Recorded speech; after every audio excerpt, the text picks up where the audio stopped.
It's fun to be back. Excited to be on live again. It's been about a year since my last live stream, so super excited to do this one again. I am going to be bringing on a guest to sort of co-host this one with me, and I wanted to sort of tee him up a little bit, let you know a little bit about him. He's giving me funny looks backstage right now, so I'm going to bring on one of my best friends in the world. His name's Joe Fear. But I do want to give a little bit of a backstory. So Joe and I, we both worked at the same company until 2009. We both quit our jobs in 2009 to go full-time as content creators together. We both walked away from the same company, and we both decided we're sort of burning the ships and going all in on content creation. We also started like a little freelance agency together where we did digital marketing for people. We helped set up landing pages, and we helped people run ads, and we helped them do SEO, and we built a whole bunch of like marketing assets for companies. And that's sort of how we funded our ability to be full-time content creators, because back in 2009 people weren't making money as content creators. That wasn't really a thing people did. So we were full-time content creators, but also running a little side agency to make money. We started a podcast together in 2017. I'll bring on Joe. He'll fact check me in a minute. We started a podcast together in 2017, co-hosted that podcast together for like 5 or 6 years. And then we started live streaming together, believe it or not. Him and I did a bunch of live streams throughout 2020 and 2021 during the COVID years. And that was when I got into AI. I really started going down the AI rabbit holes in 2020 and 2021 with early GPT-3 through the API. Stable Diffusion and Midjourney came out in 2021. I was playing with a lot of the AI image generators. Was it 2021 or 2022? May have been, I don't know. My timelines are a little off right now, but it was somewhere around 2021, 2022, where we really started to get into the AI image generation, playing with that. And the first time we were ever messing with the AI image generators, Joe and I were doing it on live streams. So him and I have a long history of podcasting together, live streaming together. And I thought it would be fun for old time's sake that when I start firing up my live streams again, to bring on my good friend Joe and have him join me on these streams, and we nerd out about AI together. Now, when I do these live streams, if you've been on any of my live streams in the past, I kind of have a general rough idea of things I want to talk about, but we kind of let the chat take the wheel. So what I tend to do is I let the chat tell me what you want to see, what you want to test, what you want to talk about, and whatever rabbit holes we go down are usually where the chat takes us on these rabbit holes. So without further ado, I'm going to go ahead and bring on my buddy Joseph Fear. What up, I'm Joe? still rocking out to the intro song, dude. Classic. Has some 4-year strong vibes to it. Hey, everyone. It's fun to be here. And Matt, thanks for queuing me up. I did fact check you. Yeah, it was 2017. We did that podcast, and it's crazy. Time flies, man. I have a sign. We have that sign that we made up. So yeah, correct, right? It was printed on there. Oh yeah, because it says like established 2017. But we actually had a podcast before Hustle and Flowchart called Evergreen Wisdom. Ooh, yeah, we did. Yeah. We were like Joe Rogan before Joe Rogan was a thing, right? We just Is that really the comparison you want to go for right now? Probably not. In today's climate, Joe. Share the name. That's it. Half the name. It's like crazy, the evolution over the years. And like we were kind of messing around watching that intro. We're like, wow, this is such old animation now. Like crazy, like what a year does, right? Let alone like who knows what the next year. I feel like everything's speeding up. So yeah, for sure. Well, I appreciate you joining me on this call. This was like a sort of last minute idea we had last week. Yeah. I was mentioning I've been wanting to do live streams again for a while. You and I used to co-host live streams. We had a company called Hard Fork where it was very deep in like the gaming space, a very, very, very, very, very, very, very oversaturated niche where we were trying to make live streams and we would play games on live streams and we would do like giveaways, and we had a whole bunch of little like segments where we played with AI back in the day. Like we're talking 2021, 2022. We were playing with AI on these live streams, trying to figure out what they can do. Yep. You know, that was always a lot of fun. It's always a lot more fun to have a live stream where you have somebody to like bounce off of and you know, share ideas with. And I don't just feel like I'm speaking to a wall and reading comments. So it's fun to have somebody else here. Yeah, the problem is I did not come prepared with a coffee, Matt, and I don't think you did either because I did. Dang it. Reason say is like on the weekends, Matt and I will meet up for a little coffee sesh, and like it's like 2 hours. We'll just chat about life, but a lot of it is AI driven, and we go down the rabbit hole. We just start talking. We don't have any like computers in front of us or anything, and we don't record anything. But then we told ourselves many times, we're like, dude, we just got to have this streaming. Like, I feel like other people would like this. We want to hear what their thoughts are, bring you into the whole fold. And so I'm bummed out on my coffee. It doesn't feel right, but that's partially why we're doing this too, right? Yeah. So I figured what would be fun for this live stream is you know, Joe, you've known me for a long time now. I'm very, very much a systematizer, right? Like I build systems out of everything. I build automations out of everything, workflows, SOPs, whatever other synonym you want to use. I like to build things that make my life a lot easier. And I built a whole dashboard that kind of runs my content business for me at this point. And my dashboard pulls in all of the AI news for me now. So like I've built a completely like AI based system that goes and sort of scours the internet for AI news for me and brings it to this dashboard every single morning. It also brings me a bunch of AI tools to look at and review to decide whether I should include them on future tools. And so I figured what would be kind of fun is I haven't done my review yet this morning. I have no idea what AI news has dropped today, if there is any AI news worth talking about today. But I figured I would kind of share the behind the scenes, share like my back end dashboard that I built for myself to run my content business.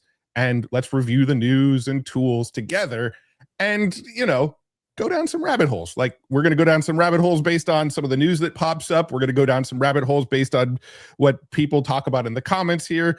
I think there was a few little like news items that you pulled up that you're like, these might be fun to talk about. If there's no real other big news to talk about this week. So I figured let's go down some rabbit holes. But while we're going down these rabbit holes, I'm also showing off like my back-end database, my back-end dashboard that's like running my whole business.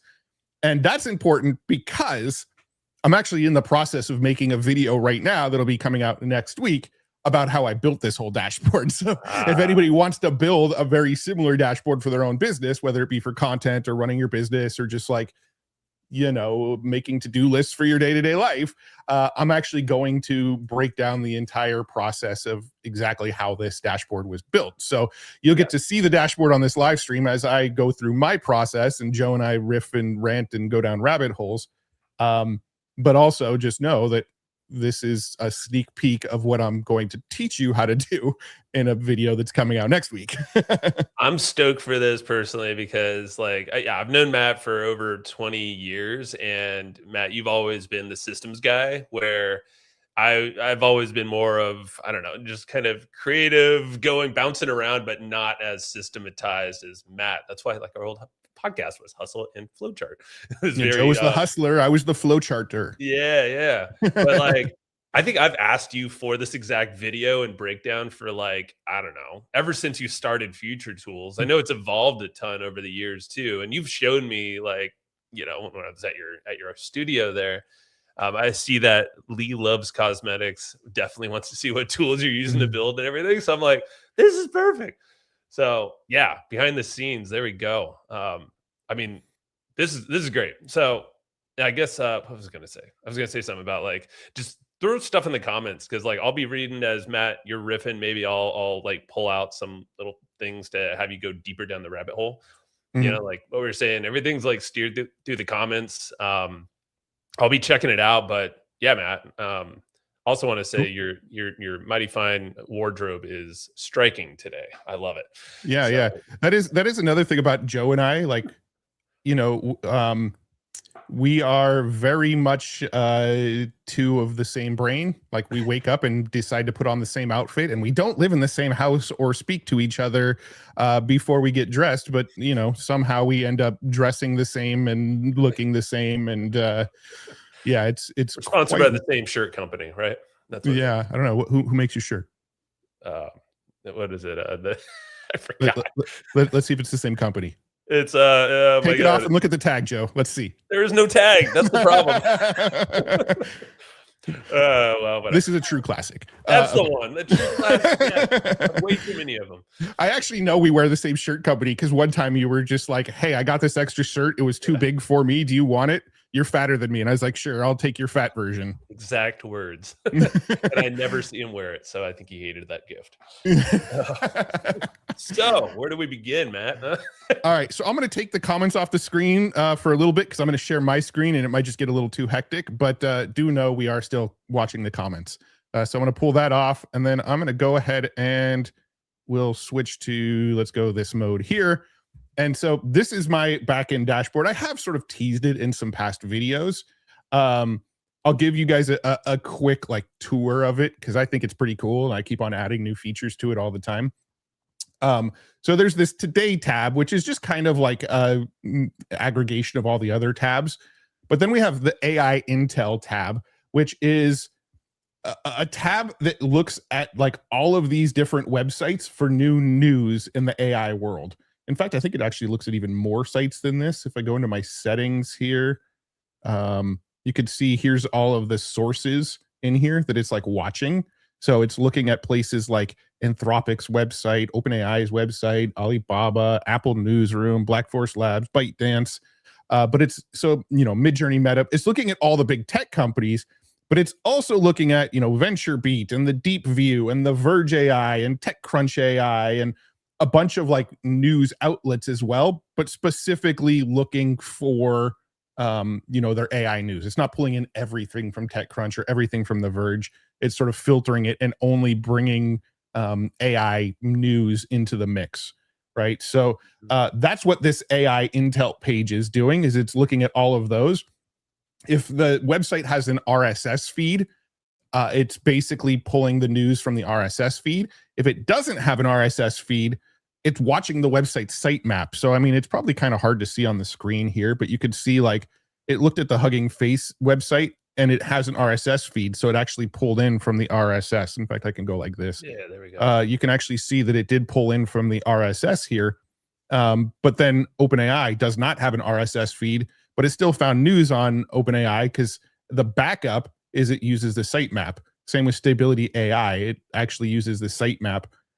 So it looks at RSS feeds, it looks at sitemaps, and that's sort of how it keeps up with all of the news from me from all of the tech companies. And then I have this newsletters tab, and feel free to ask questions about what I've built here. Again, I will show how I built it next week. The newsletters tab. So here's how I built this tab. I basically created a brand new Gmail account. I don't want to say the actual name of the Gmail account because I don't want people to just go like opt me in for stuff. But I built like a brand new Gmail account that's not opted into any newsletters. There's nothing really running through it at all. And then I took that Gmail account and I synced it up with my software tool here using the Gmail API. And then I went around and I opted into like every single AI newsletter you can think of. So my Gmail is opted into like all of these newsletters here. This isn't even the whole list here. But you can see like AI Ready, TLDR AI, Alpha Signal, Superhuman, Ben's Bytes, The Deep View, Forward Future from Matt Berman. It's basically every AI newsletter you can think of. The Rundown, the Neuron, all of them are on here.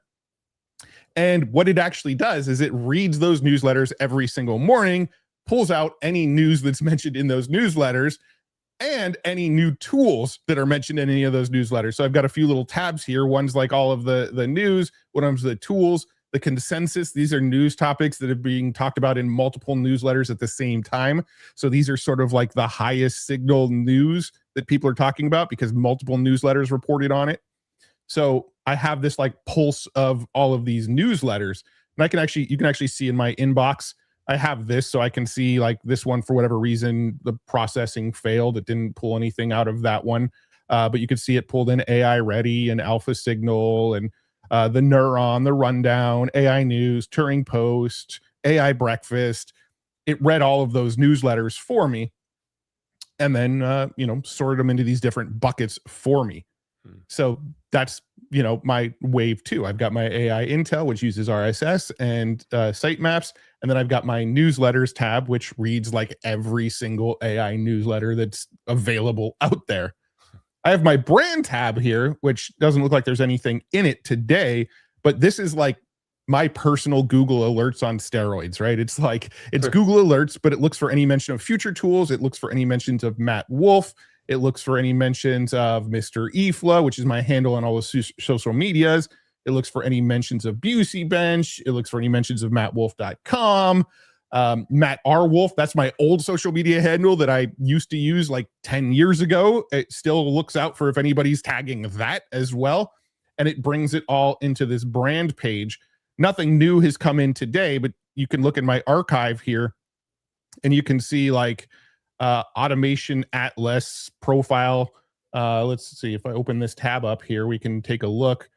So somebody did like a profile on me on their website and linked off to, some of my sites and the topics I cover and stuff like that. And they used Busey Bench to make that image on top too of you. It looks like. Well, Busey Bench doesn't generate images like that. That doesn't look like Busey at all.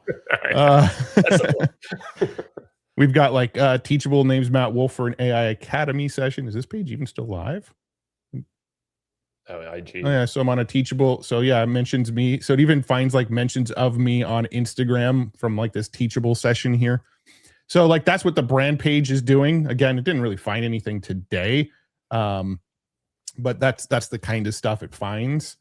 I have my second brain page here, which if you've watched my video about me building a second brain, my second brain is where I save like YouTube videos to it. I save like really interesting tweets that I want to remember. I save different articles to it that I want to remember, things like that. I save them into my second brain, and my second brain's all built inside of Obsidian. I know, Joe, you're pretty familiar with Obsidian. Love it. Yep. It's all built inside of Obsidian. So I've got like if I show you up here, you can see my little Obsidian link. So when I find a piece of news, I just use this little Obsidian web clipper, throw it into Obsidian. Well, what my second brain does is every day, twice a day, once at 7 a.m., once at 2 p.m., it resurfaces 5 things from my second brain. So like the second brain isn't just me dumping stuff in there and never looking at it again, right? What's the point of that? It's just I'm just like hoarding content at that point. So the second brain, it needs to have a function if I'm going to keep on doing it. And the function for me is this, what do you call it when like the learning technique where you keep on like resurfacing the information, like a repetitive like a recall kind of thing or something. Yeah, I'm drawing a blank on what that term's actually called, but yeah, it's like the repetition, the recall. So it constantly brings stuff from my second brain back to my feed. Let's see, like how to use AI to improve yourself so much it will scare people. And that was apparently a YouTube video I saved back in May, and it's bringing stuff to my attention from that. The most underrated skill in life. This is from a Gary Vee video that I saved back in April. Right. Speaking like this gives you an unfair advantage on social media, something I saved back in March. Right. So it's constantly like resurfacing stuff for me. So that's what this second brain page is. But just for fun, I also had it build an audio version. So it reads all of my second brain stuff to me. So if I press play once, it actually just processes the audio. And then it'll tell me once the audio is done processing, but it's similar to like Notebook LM, right? It'll find 5 things that I saved in my second brain and then it'll take those 5 things and then give me a little like 4 to 5 minute audio summary of like, here's what you need to hear right now that we pulled from your second brain. So really quick, and maybe I missed this, but like go down to one of them, like the one about social media, or really any of them. I just want to see what it's saying when it says, why did this come up? So basically you have all this stuff saved that you're like compiling over whenever, right? And then it's pulling things up on a system consistently, and it's like what specifically is causing it to surface like these 5 topics right here? Like, is there a So if you watch my second brain video, which I'm assuming, Joe, you haven't, based on this question. No, I'm just kidding. Calling you out. No, I'm just kidding. Do it. So I journal into my second brain as well. So I'm a big journaler. I have been forever. And I take my journal entries, save those to the second brain as well. And this app here reads all my journal entries. Now, it also has access to my granola, so it knows everything I've talked about in all of my meetings. It has access to my Slack, so it knows all the conversations going on in Slack, and it has access to my Gmail, so it knows what emails I have incoming. So when you take all of that context, right, it knows my journals, it knows my Slack, it knows my granola, and it knows my Gmail. You take those 4 things, this thing knows everything about me. Yeah. And so what it's surfacing is based on what it knows about me in any given moment, right? So it does say like why I'm telling you this now. Today's show is easy to burden with view count, clip potential, and whether it deserves a recurring slot. It's obviously like replying to the fact that it knows I'm doing a live stream today, right? Wow. Let's see. Look at this. The live session is on today's calendar, and the surrounding opportunities make it easier to arrive already mentally. Editing clips, measuring reach, and assigning follow-up work that would steal the exact looseness you're trying to recover. Your job this morning is to be present enough to notice whether this format feels like home, right? Like, so we're doing a live stream right now. I haven't done one in a year, and my second brain is saying, hey, just enjoy the moment and see if this feels like something you want to keep on doing, right? I mean, it's so cool, man, because like you said, I'm using Obsidian. I gather all sorts of stuff. I have granola, all this meeting, all this stuff, like kind of basically what you said. I journal some through granola, but I know you have like a different process. And but it's all obviously hooked into your calendar. It's watching all this other stuff, all these other integrations.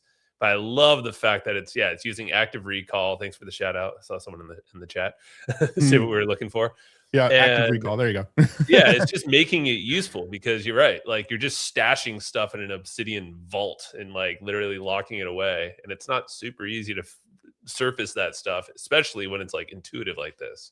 Yeah, exactly. I want to build this like now, like this page, but let alone everything else. But continue. This is great. Yeah, if I press play on this, will you guys be able to hear it? Let me know if you can hear this, Joe. No. Okay, that's a bummer. I don't know why we're not getting any audio through here. Let me see. Is there a setting I can change? It doesn't matter. Just trust me that it's basically reading all this stuff back to me. It's not reading it word for word. It's basically doing what like Notebook LM does, and it's taking all 5 things and it's combining them into just like a sort of more concise, like, prep for the day, here's your motivational speech that you need to hear kind of thing. Sure. I mean, like, if you could start your day off with this, or like be it part of your morning routine, however you boot up things before you get the daily input of your emails and all the other messages, like, this is a pretty cool way to kind of capture everything you're thinking and all the stuff that you want to do. Also, I saw this comment from Tom Norfleet asking if granola and Slack are more for companies or can you use it as individual. I mean, both. Like, I know you and I both use them, but go ahead. I mean, I love granola.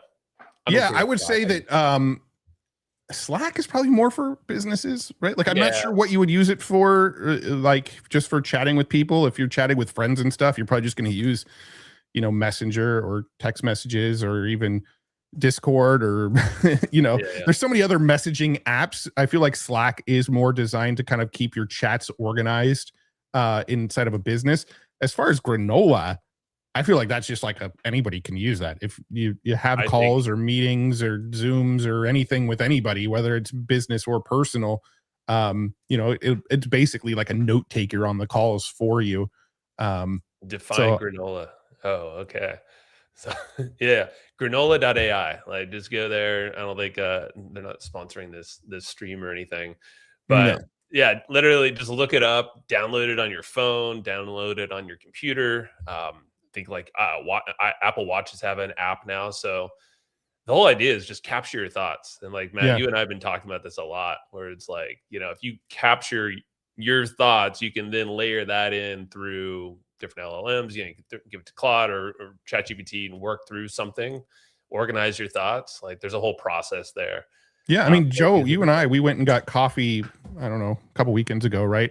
And we live in the same town, by the way, if you couldn't tell. But we went and got coffee the other day, and I had granola on my Apple Watch, and I just turned it on during our entire like 2-hour coffee meeting, and it took me notes on like everything we talked about.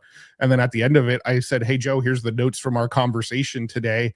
And you went and reviewed the notes, I went and reviewed the notes, and it kind of led to us live streaming together. So It did. Yeah. And we had some action items, like things that we didn't want to lose. And I think you're recording with your watch, right? So that was like the new app, and it yeah, worked. yeah, that was like the day the watch app came out or something. Yeah. Yeah. Let's see. I did see another question here. So I love it's covering Joe's head. Perfect. I love the second brain idea. But what LLM do you connect it to? Because that's a lot of personal info to give to big corps.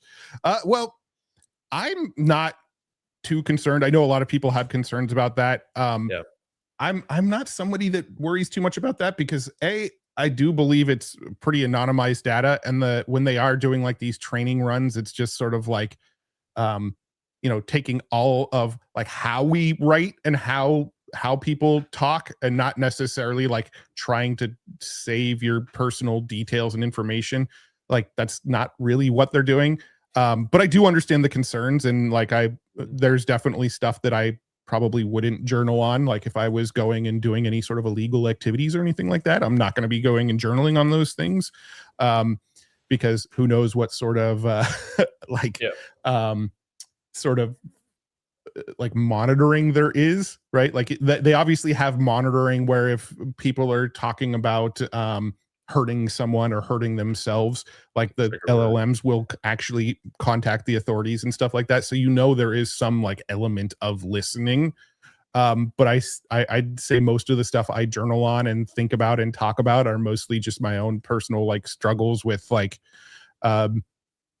being a face on the internet, and view counts not being what I want them to be, and live streaming and debating what we're going to talk about on live streams, and all fairly harmless stuff that I'm not too concerned about.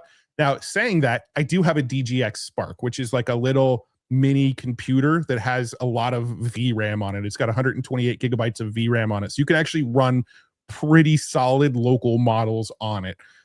You could run a model like the new Quinn 3.8 27B, I think it's called, is like a really good model that you can run locally on a 5090 or one of these GTX Sparks. So if it is something that you are really concerned about, you can actually keep it all local on device if you have a decent enough GPU.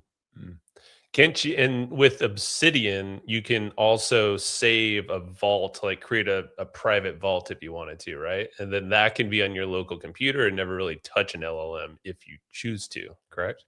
Yeah. I mean, with Obsidian, it can all be local if you want. But the thing is, like for this like second brain to go off and like analyze my thoughts and decide what I need to hear right now, it is going to need to send it to a cloud model.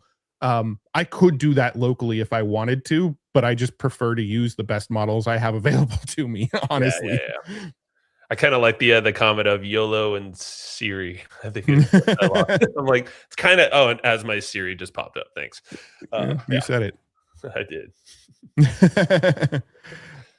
All right. Yeah. So that's my second brain page. Happy to go deeper on that if we want. But I also have my reminders tab. This is actually I use a Chrome extension called Raindrop here. This is actually just a free Chrome extension that you can find. It's like a bookmark saver thing. And I actually have it set up so whenever I save anything into this remind me collection here, it connects to the Raindrop API and saves whatever I put there in this remind me page. So let's say I'm on Twitter, right, or X, and I find a post. I'm like, oh, I want to resurface this later. I want to make sure I like read this. I'm on my phone and I want to make sure I read this again when I'm at my computer. Or like, there's some news that I want to read the article and go deeper on, but I don't have time right now. I open up the Raindrop app on my phone and save it to the remind me folder on my phone, and then it automatically ends up in this remind me tab here. And then I also created some folders in remind me. So like if I come across some cool tutorials, I'll dump it in this like tutorials folder. So I could come back to them later. YouTube tips and advice, AI or real. This was actually something that we were talking about doing for like either maybe later in this live stream or a future live stream where we watch some videos that a lot of people are being fooled by, but we're pretty certain are AI. I think that'd be fun. Maybe in this live stream. I only saved 2, so I mean, unless you have more, we'll have a grand total of 2 that we'll look at. I'm sure we can crowdsource a little bit here while we're on. Yeah, but I mean, like this is just stuff that I come across on, mostly it's on Twitter, but sometimes it's like a website. Like I came across this language model builder website, which I thought was cool, that basically shows you how to build an AI model from scratch, and it's like basically an app that you can download, and you work with this app and end up building a model, like a small model by the end of it. And I'm like, that would be a pretty fun process to go through. I want to go do that. So I saved that to remind myself to come back to it at some point. That's cool. What would you call your model, Matt? Matt GPT. Matt GPT. Very original. Very original. I like it. I don't know. That was just the first thing that popped into my head. Crowdsource some names too. Throw it in the chat, y'all. That's cool. And then I have my audience tab. This one I actually only have it update once a week, because I will get obsessed with stats if I have it updating too frequently. But this is looking at my YouTube subscribers, my newsletter subscribers, my X followers, and I'm actually watching like the growth across all of my platforms here. So every individual platform has its own graph here. I can actually see this like trend line here for each one to see how each one is doing. And then I have individual growth stats for every single platform, so I can see week over week how that is growing. And I also have like a goals page where I can set goals up here, or milestones. And so for each one of these, I can set a milestone that I'm shooting for. And then on like YouTube, right, my goal is 1 million subscribers. And as of Friday, right, this is only updated every Friday. As of Friday, I only had 4,988 remaining to get to 1 million. And this is estimating I should have hit it about August 28th. I think I'll hit it sooner than that, but that's what this is. This is estimating. I actually think I'll probably hit it this weekend. Hit the subscribe button if you have it. I'll say it for you. So like that's what my audience page is looking at. And then I also have my sites page, which basically shows like the various growth and traffic on my websites. So I use a tool called Plausible. Plausible is basically like Google Analytics, but less confusing than Google Analytics. And it also has a direct API that I can tap into. So this is like watching all of my website traffic, so I can kind of keep an eye on it on a day-to-day basis. And that's my whole dashboard. I know I spent a lot of time breaking down everything in the dashboard. But the idea of this live stream was to actually like go through my daily process. So yes, yeah. What is your process for using your dashboard? So is it like, do you have a time in the morning or some cadence you check in on? Yeah, I mean, that's like, on like just the Today tab or what? It's pretty much the first thing I do every morning when I get to my computer. Now, most people only see me sitting down, but I actually am mostly standing, and I actually do have a treadmill down here. So most of the time I'm like standing with my treadmill, and I'm actually walking on my like treadmill desk, trying to get my, 10,000 plus steps a day in while I'm working, because I do also spend a lot of time sitting. And so I'm just like walking in place and skimming all of the news. So, for instance, I usually actually just ignore the Today tab. I find it kind of redundant. I'd rather just kind of go through each one of these, but I built it as like a sort of summary page to kind of pull it all together. But but I always end up just kind of clicking through individual tabs anyway. So what I would typically do is just open up the AI Intel page first. I don't like going through the newsletters page first, because the thing about newsletters is that most of these newsletter writers, they'll write their newsletter yesterday, right? Yeah. So like today's Tuesday that we're doing this live stream, all of these newsletters were written Monday afternoon to, you know, to push out to the audience on Tuesday. So almost all of the news in the newsletter section here is like yesterday's news. But I do still skim it just to make sure I didn't miss anything yesterday. But the AI Intel page, this thing's checking every 5 minutes basically to see if there's new news on any one of these sites or RSS feeds. So like, I don't miss stuff. How about on social media? Like, because I know I asked you this the other day. It was like, hey, because you're not on Twitter or X as much, you said. Yeah. Like, where's that falling into here? So a lot of times, like sites like it, so if there's big news that breaks on social media, most times like The Verge, TechCrunch, VentureBeat, sites like that will actually write an article about the news that broke on Twitter. So a lot of times like those websites will pick that up for me. A lot of times the newsletters will also pick that up. So sometimes I'll see it the next day. But I do still skim Twitter like at least once a day. I just don't spend as much time posting on Twitter as I used to. I do skim it though. And like any big news is going to get retweeted by like, you know, a ton of people in my audience, right? So it's really hard to skim Twitter and miss really big news that just came out, right? Like a lot of people tend to retweet it. Yeah. And you have your lists set up in X, you know, so it's like when you're skimming, you're kind of seeing the best of the best already anyway, right? Yeah. I probably will add some sort of like X watcher into this dashboard as well at some point. But yeah, I mean, most of the time, anything that breaks on X ends up in one of these sources as well. Gotcha. Cool. Throw any of your comments in, like if you want to go deeper on any of these little sections, it might help you, Matt, too, for making your video, the deep dive video later. Yeah. I guess like go ahead. I was just going to pull up some questions here just to take a break from ranting about this for a minute. Yeah. How are you going to celebrate hitting 1 million? I'd love to party in San Diego. As of right now, my wife said there's a cake coming when I hit 1 million. So that's my current celebration plan. We got to do with the cake though. There's got to be an event. I'm going to eat the cake. Oh, okay. Yeah, that's fine. That's my plan. How big's this cake? I'm coming over. Yeah, probably big enough that you can have a slice. Okay, cool. I was thinking maybe we'd do a live stream. Like when I get my worry is that I'm going to pass 1 million, like while I'm asleep. Like it's going to happen at like 3 a.m. on a Tuesday or something. We talked about this though, Matt. You need to have like these reminders, these SOS things that like trigger 10 subscribers before 50 or something, and just like wake you up 3 a.m. You got to be ready to go. Just like flip it on. Let's see. Okay. Let's see. Yay. What up, Tim? Good to see you, buddy.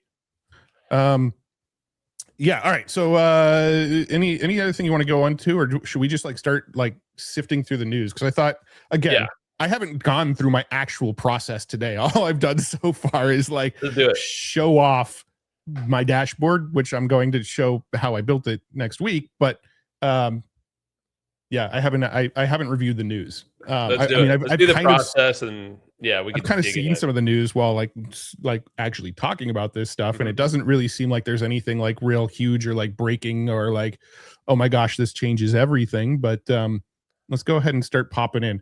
Yeah. So what I'll typically do is most of the time I'll read the headlines and just mark as read based on the headlines, right? Like I treat this like an email inbox for the most part. Like, how much memory does your AI agent actually need? It's probably not news, right? This is probably going to be just some sort of, maybe it's some research, but nothing really newsworthy. And so like my philosophy with news is I'm looking for something that so my filter for like, is this interesting news, is can we do something now that we couldn't used to do? I don't know if that's proper grammar, but can we do something now that we couldn't used to do? Yeah. And so like if the news does not have any sort of like yes to it, like there's nothing new that I can do with this, I tend to kind of discard it unless it's a new LLM.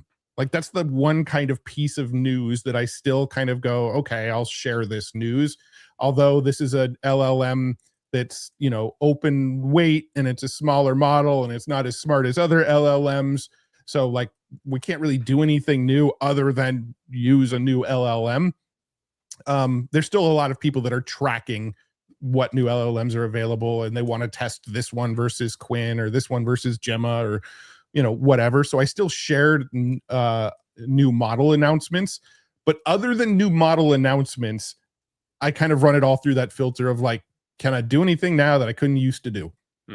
I feel like with more of the models, I don't know, it just seems like there's a ton of models coming out all the time. And then pretty soon when we're able to make our own models, like you're probably gonna have to have a different filter on that too. You know, it's like, all right, what are the big ones? What are the things you can do now with this model?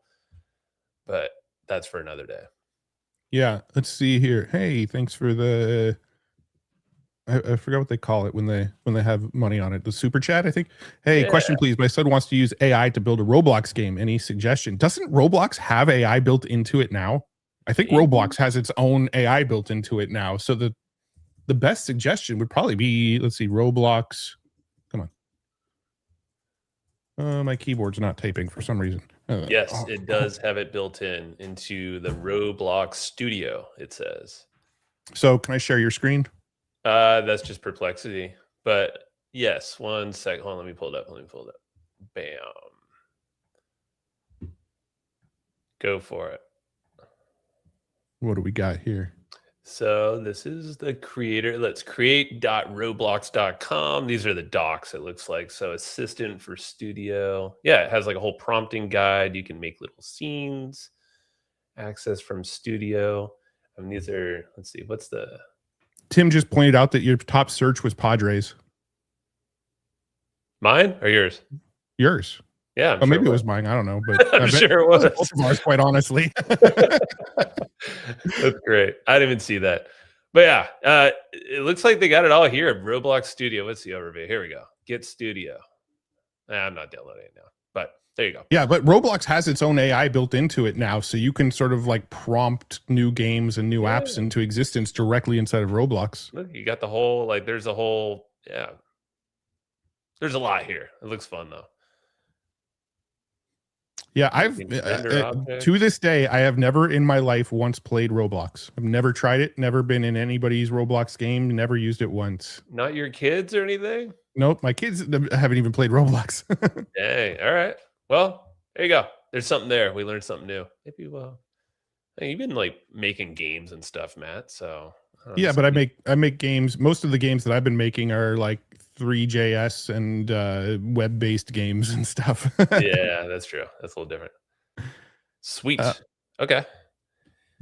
What else we got? You want to go back to the news, or was there? I remember Roblox recently. How much they protect predators. That's good. Yeah, Roblox has some issues for sure. They've definitely gotten some bad press about adults going and interacting with kids inappropriately. That's no good.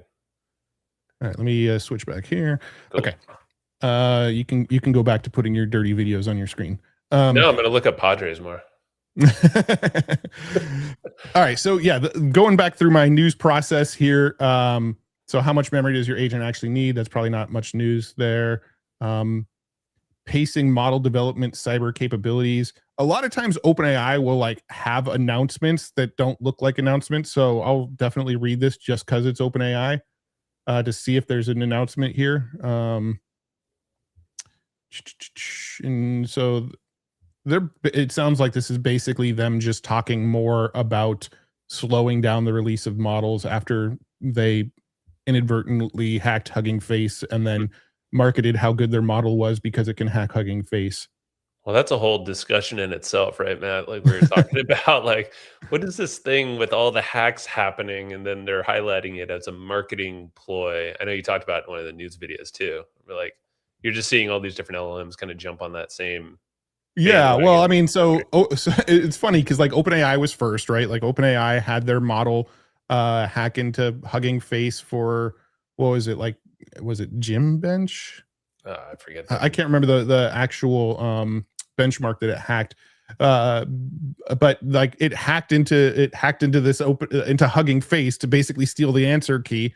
It was supposed to be in a sandboxed environment, but it actually got out into the open internet, got into Hugging Face, got the answer key, and was able to sort of cheat the test, right?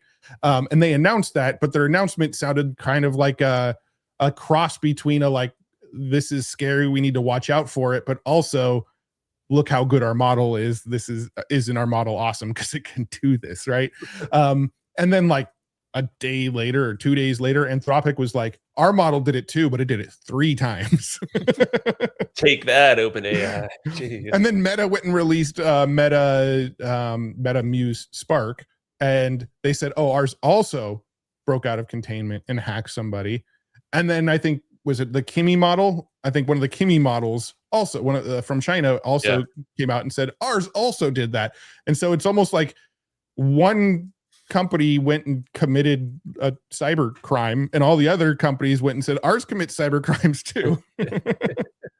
I'm a criminal too. I'm doing. I don't know. It's crazy. This is okay. So they're pacing things. That's good. Yeah. So computer now works in email. So this is a Perplexity news here. Computer. So you can actually send, forward, or CC computer at perplexity.com to run a full computer task without leaving your inbox. Oh, so it like intuitively checks your work or what's happening in email. Yeah.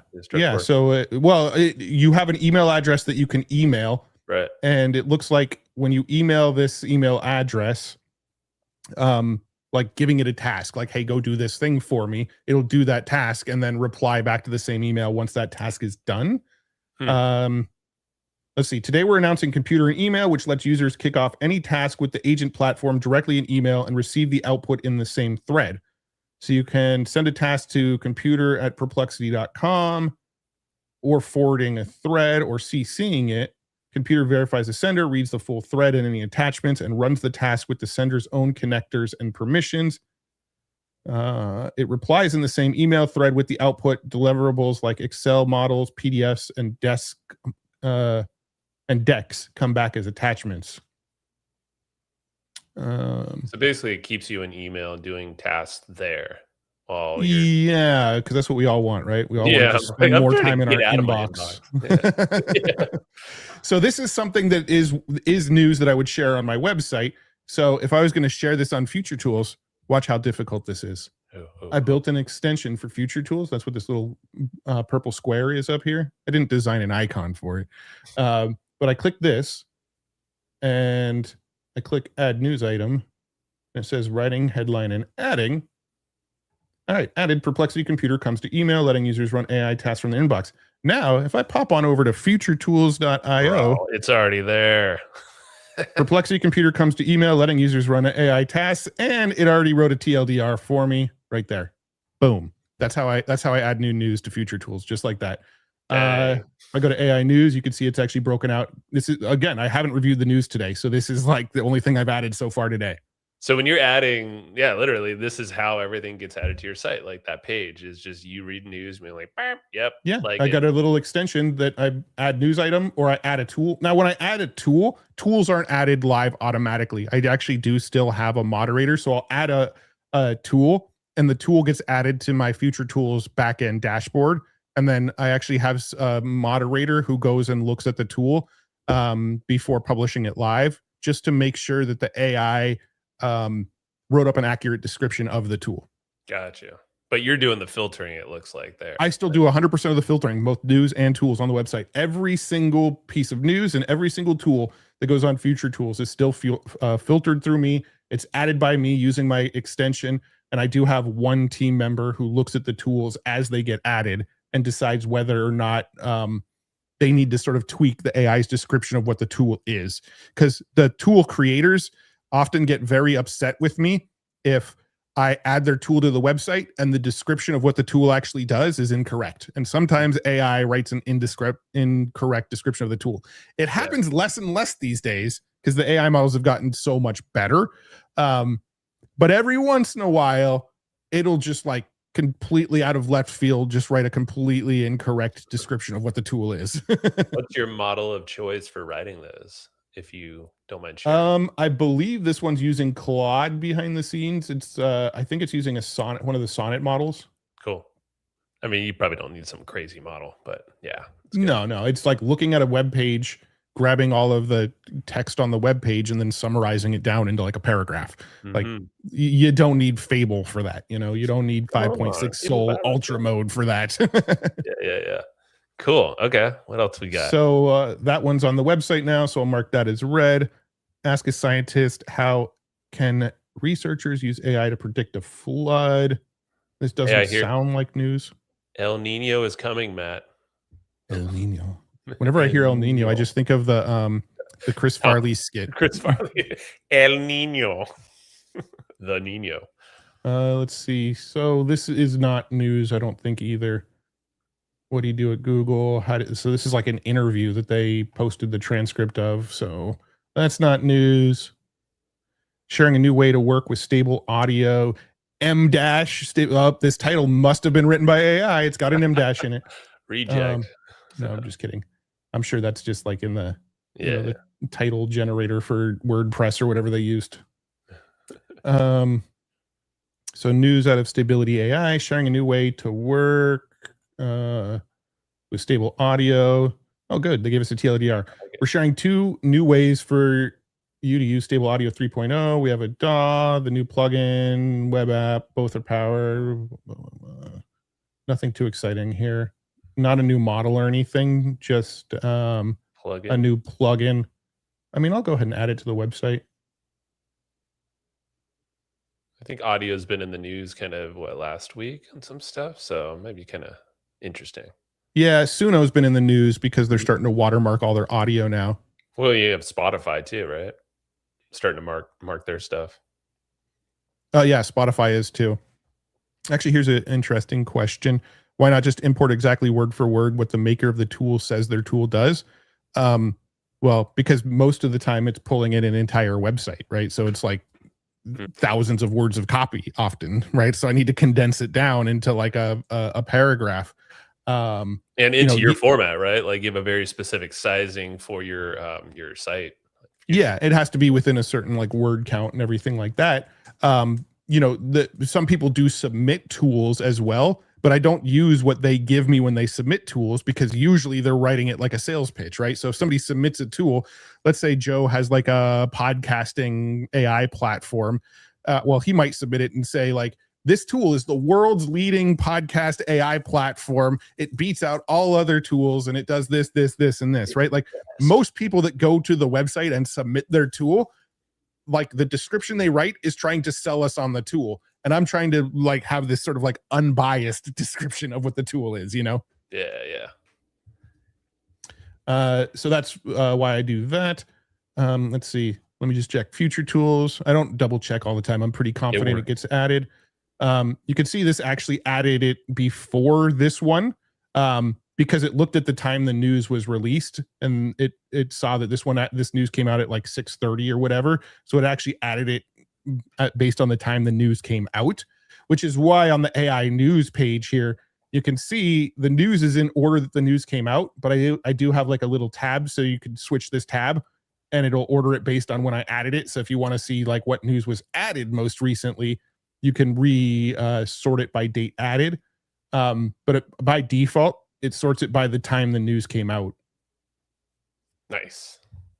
By the way, the redesign, it makes it very fast. It's just rad to be able to like hover over the news. Don't even have to click anything if you want to. But yeah, props on the news site because I think that's a new addition, newish.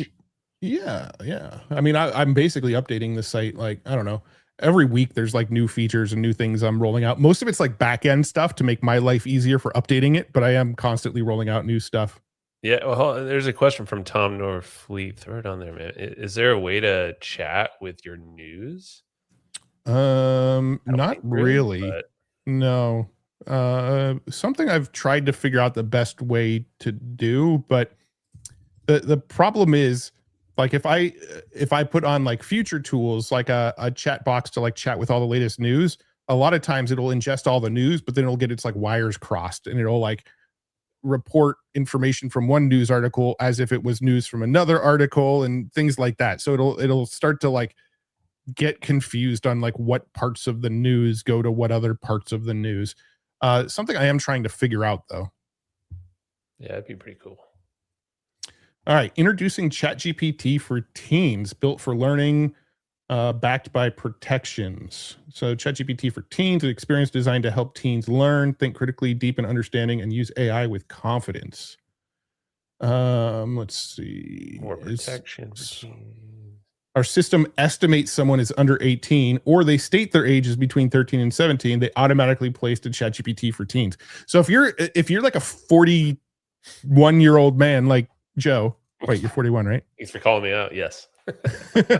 Hey, I'm older, so you are. But you get on there and you sound like you chat like a 15-year-old. Like you get in, like, because when I talk to Joe normally, he's like, "What up? What the alpha riz?" or whatever, right? Yeah, keep going, man. Keep going. How do I talk? And he just goes like 6'7" all the time, right? That's mid. Yeah. That's mid. And it thinks that Joe's 15. It'll put him in the teenager version. So what happens? Like, yeah, can you regress into a teenager? How would that work? Yeah, I don't know, but wait. so if it thinks you're young, but just based on how you chat with it, it pushes you into the teen system. Okay, let's see what under 18 model spec. There's a whole safety blueprint. I mean, this is kind of, I'd say this is pretty big news. I don't know what other details there are. I'm sure there's a lot. It's so built to support learning. So I'm guessing it's like you can't just like have it write your essays for you or cheat on tests for you. Study mode, which uses guiding questions, new responsible homework reminders, quizzes, and learning visualizations. That's exactly what kids want. Is they want more people reminding them about their homework. New study hours. Teens or parents can choose times when study mode is on by default. I don't know, man. Like, I use AI a lot myself, but I still discourage my kids from using it as much as possible. I have thoughts. You know, I have thoughts. Do, but I mean, you know what? Give me your thoughts. What's on your mind, Matt? Start the rant. So I think that kids need to learn the hard way. I think that I don't think that trying to learn everything through ChatGPT is a smart way of going, because I think kids are good. It's going to be similar to like if you give a kid a calculator too early and they never actually learn the fundamentals of how to do math because they just always do 7 + 4 on a calculator because they've had a calculator their whole life, you know, that's not doing anybody any favors. You need to like learn fundamentals. You need to learn how to like research and dive deep and be resourceful and things like that. Yeah. And I really have this like strong worry that things like a lot of these AI models are going to remove resourcefulness from younger generations. I think that like if every answer can be gotten from one source, they're not going to learn to like go and explore different ideas and different sources and you know, get inputs from different places, right? You need to hear the extreme views on one end, hear the extreme views on the other end, hear the middle ground views, you know, get your sources from all over the place to form your own opinions. And I feel like when kids are using something like ChatGPT too much, they're just going to always end up landing on that sort of median opinion, that like average of the internet opinion and idea.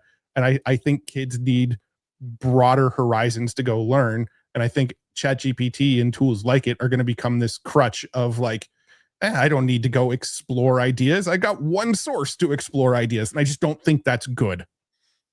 Yeah. And I would add on there is that I don't think a lot of people know or think to push back on AI to go deeper or layer it with context or, you know, look for the opposing opinion of that topic so they can kind of be studied on both sides. Like what you said, you're kind of like everything's just going to go in the middle of pretty much everything because that's the easy button, you know. And I feel like kids aren't going to know unless this is built into like, hey kid, here's the other opposing thought, like, or like maybe it helps guide them to do that. I don't think it would. but I'm with you, Matt. Like, I mean, I have a almost 7-year-old, and I'd probably go. Can't say pushback more anymore. Pushback. Joe, I appreciate the pushback there, but no.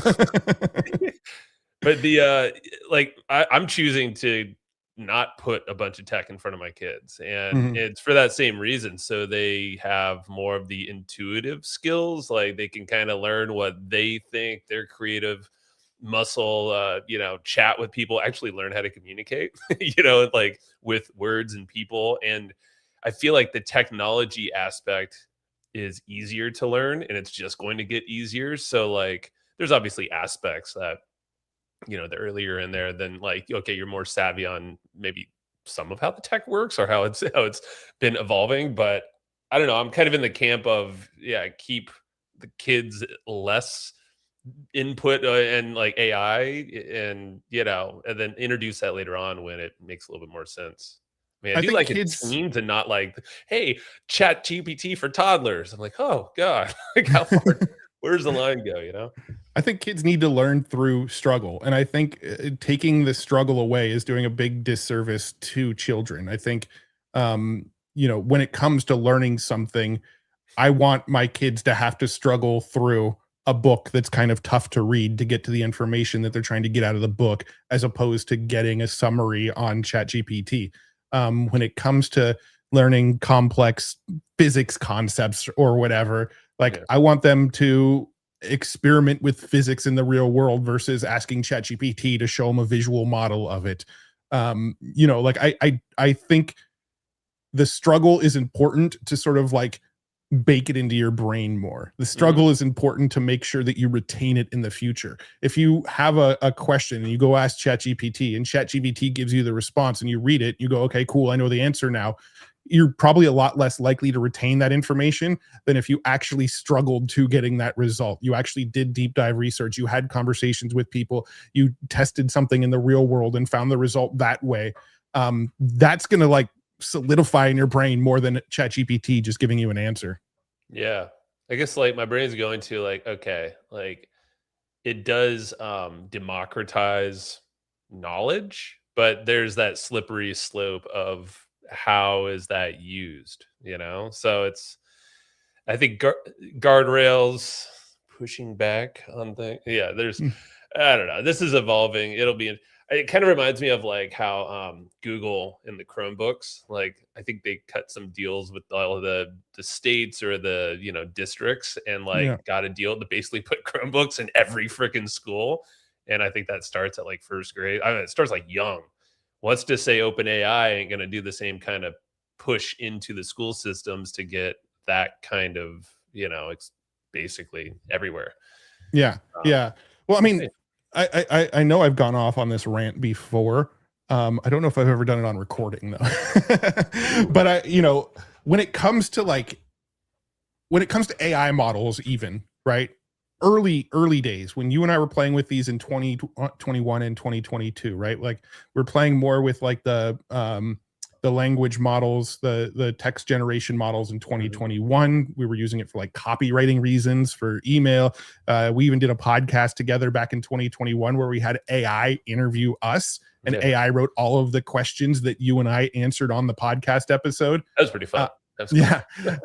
2022 was more when a lot of these image models came out, and we started playing with Midjourney and then Stable Diffusion and Dolly 2 at the time. But for me, I really, really liked these AI models because they were a struggle to use. Mm, Like to me, when I had to download automatic 1111, dial in all of these settings. I don't know if you remember automatic 1111, but it was like this dashboard that yeah, you would use, and there was like all sorts of settings and weights and biases and different LoRa's you can install on it, and you had to go and you had to download model weights from like Civita or yeah, Civit AI or sites like that. You downloaded the models from a place like that, or Hugging Face. You installed the weights. Early on we had these things called control nets, which helped you like figure out the pose of the model. So you would use like these little like stick figure like wiring frames to like figure out what pose your character was going to be in the final generation. And you went through this like long process. And when I first trained a model that had my own face in it, I was like, oh, that training process took like 2 hours. I used a Google Colab notebook. I had to do it like 4 times before I finally got it to work well the first time. It was like literally multiple days before I finally like understood how to train my face, like fine tune my face into an existing AI model. And like, I thought it was really, really fun back then because there was this like struggle that led to me getting this outcome. And then when I got that outcome, I was like, this is like really cool that I'm able to do this. Yeah. But it was like all of the hard work that led up to me being able to get this thing that made me feel accomplished. Yes, AI generated this image, but I spent like multiple days trying to figure out how to get the AI to generate this image. And once I finally got it consistently generating images, I was like really, really proud of that. Now I just don't care, right? Like new image models come out that are more realistic, that are like indistinguishable from reality. And I'm just like, that's cool, whatever. I don't even care anymore that much because I missed the struggle. Like I missed all of the tough portion to get to that end result because there was that sense of accomplishment at the end, even though it was still AI. Yeah.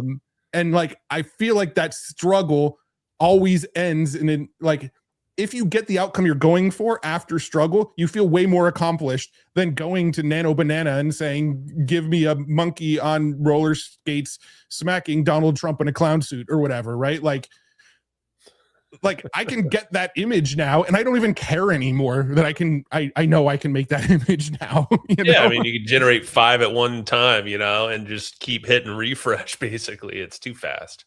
Yeah. So I just feel like the struggle is still necessary.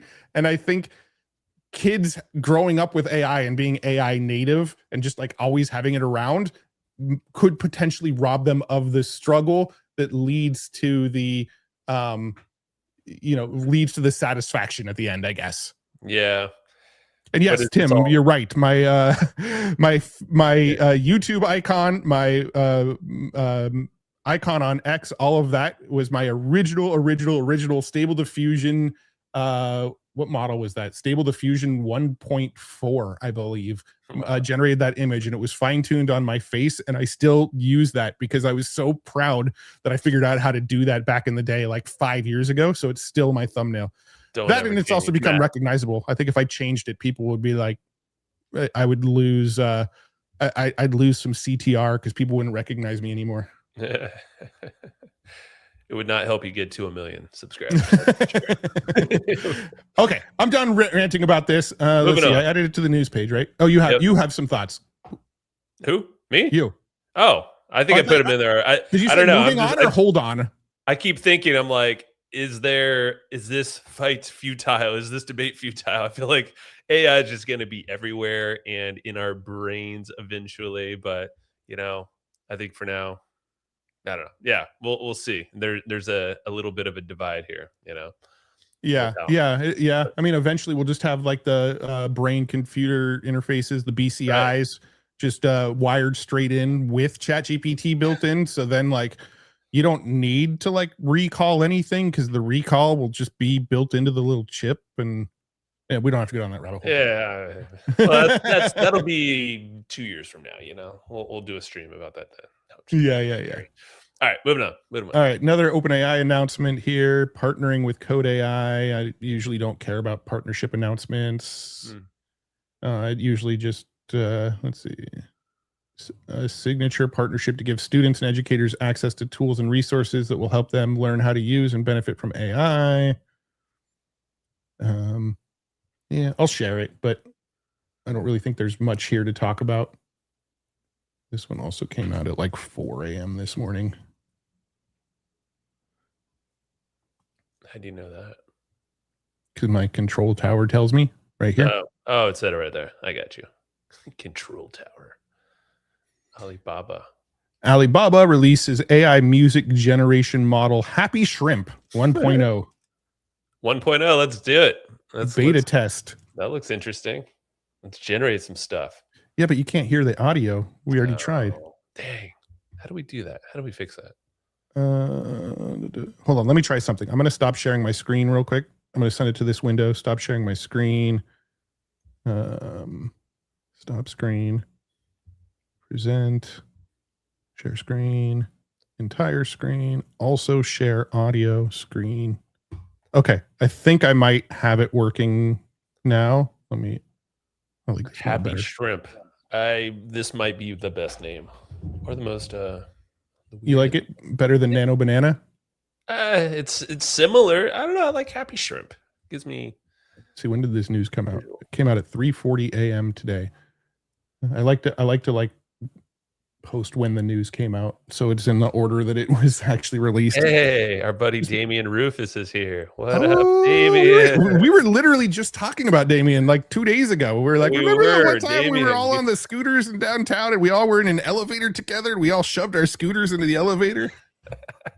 And then they died, didn't they? And then they died like halfway to our destination. And we don't were need to like talk about what that miles destination from our was. hotel. Oh yeah, we don't need to go.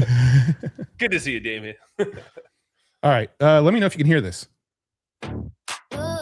Yes. Yeah. Step into the light. We back in the zone. You know who it is. Ready or not, here we go. Look at the crowd, see how it shines in the dark. Walking the wrong way, I'm leaving a mark. Everybody watching, they know I'm the queen. Stepping so flawless, straight out of Mecca. Nice. So that's straight out of K-pop Demon Hunters, right? Yeah. So they said, I've actually never seen that movie, by the way. I just hear everybody talk about it. Matt. I simply asked for K-pop girl group track in the prompt. I've heard every song from it because my kids play the songs all the time. Well, I know you listen to it all the time when you drive alone, but you gotta watch the movie. Let's see. Can we actually use this? Happy Shrimp 1.0 can be accessed via official website happyshrimp.ai. Go. Hold on. I'm going to pull this onto my other screen so I can log in without everybody knowing how I log in. Happy Shrimp. Let's make a song about Happy Shrimp. Is it about you? But Such a happy shrimp over here. Do I- Your imagination. do I have a rim shot? I do. There we go. Ew. There it Happy is. Shrimp is a song about Joe. We got to make the song first. Come on. Oh, okay. Hold on. Just signing in real quick. It looks very, very similar to Suno on first Yes, glance. It looks very similar. Okay, so we have happy Shrimp. What do you want to prompt? Well, let's see. What are they were recommending how to prompt. I guess it doesn't really matter. We could just. Did it say how to prompt? Oh, they said the creator's note. I simply asked for but Happy Shrimp interpreted as. So it has world knowledge. Oh. Because in the past, what I've done when like these music generators have world knowledge, Yeah. is I'll tell it to like generate a song about the Padres or something, and it mispronounces all of their names. It'll be like, "Let's go San Diego Padres." Do what about Tatis is up to bat. Let's go maybe this one's Xander. better. Maybe this one. Let's try it. Could be. Unless there's in the chat, unless you want to drop some other ideas, we'll generate maybe, I don't know how many, but yeah, Padre fan in the house, AJ.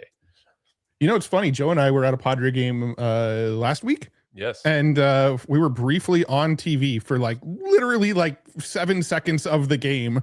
And somebody commented on one of my YouTube videos like, "Hey, I just saw you on the Padre game." It was awesome. And Let's see. Song about should I just like keep it broad? A song about the San Diego Padres? What genre? Hey Matt, maybe we can look at my screen. We can somehow talk about our fun times at the game over here. There we are. Look at that. We're Tatis and all of us are hanging out. Everybody's so interested. So he was what? We were looking at an ABS challenge, right? So maybe make a song about how Tatis, a song about the Padres and Tatis winning in ABS challenge. Let's see, what style of music, what genre? In Blink 182 style, like AJ suggested, of course. Okay, so we'll find out if it'll actually generate in the style of actual bands, because a lot of times it will. Is like just right over here on the screen anyway. Probably no, he wasn't there at the game. We looked. He wasn't there. If he was, he probably would have been in the same section as us. He probably was. All right, so sometimes they won't generate in the style of other bands. So let's see if it'll actually do this. Wait, it takes credits too, and I don't know if I have. Oh, I have 320 credits. It looks like. So it Let's looks like you get go. like a certain allotment of free credits. Let's see how fast this goes. Dude, this is such a Suno. Some details may reference copyrighted content. Oh, All right, so in the style of a SoCal. late 90s pop punk SoCal band. That rhymes with Stink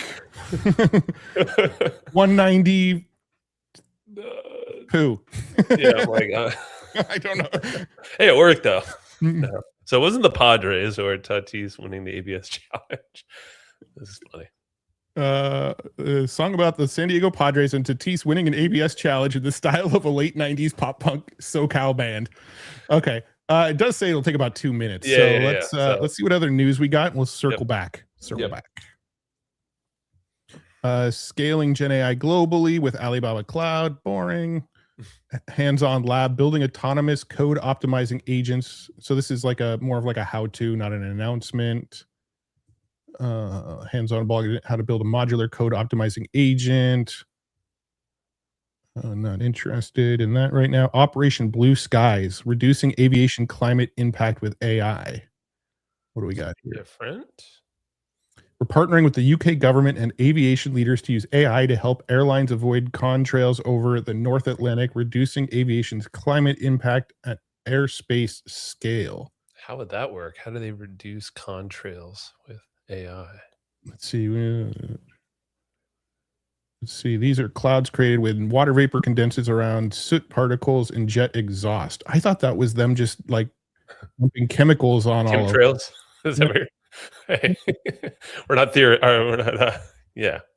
Whereas, what's his name? What was that one guy? The InfoWars guy. Oh yeah, Alex Jones. There you go. Yeah, as Alex Jones would say, it's chemicals that are making the frogs gay. That is what he said. Let's see. These contrails account for roughly 1/3 of aviation's total climate impact. Let's see. Working with American Airlines. Okay, so our forecasts have enabled flight crews and air traffic controllers to make targeted adjustments that avoid contrail sensitive regions while remaining within normal flight operations. Is that like diverting the track of the flight? Sounds like it might be like if you just look at this picture, right? Like maybe they're just trying to get the airline to fly through different areas that are less likely to generate the trails. Does that actually reduce the emissions that they're stating, or is it just a visual improvement? I would imagine lines in the sky. I would imagine both. I mean, what would be the point of just removing it visually if it's not actually changing anything? Because it says these contrails account for roughly the clouds are created when water vapor condenses around soot particles and jet exhaust. So I mean, like maybe areas that are less likely to create water vapor. I don't know, because like the jet exhaust isn't going away. Right. That's what I'm trying to say. I'm like the jet still has to go. You know. Yeah, I don't know. That's for the AI to figure out, I guess. I might be up on using AI now. Around 10,000 flights originating from hundreds of cities will pass through Shanwick airspace during trial hours each year, and a small percentage of these flights that would otherwise pass through contrail-sensitive airspace will be slightly deviated, preventing them from forming strongly warming contrails. Interesting. Okay, so yeah, it just sounds like they're testing some like different routes that are less likely to generate these. Yeah, and then it says, just a little perplexity said, "What's the carbon footprint caveat?" Basically, the trade-off is rerouting can make flights longer and burn somewhat more fuel. Therefore, so it's not saving anything because the flight gets longer, increasing the direct CO2 emissions. Go ahead and pop that news on the website. It's interesting. It's a discussion. All right, let's see. Do we have our happy shrimp done? Yeah, we do. All right, winning, challenge in style and winning in style. Oh, okay. Let's hear if this sounds like the band we were hoping it would sound like.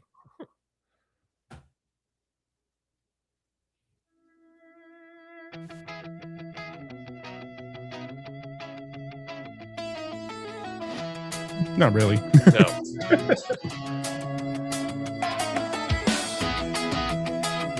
It's more like a Simple Plan, maybe. Yeah.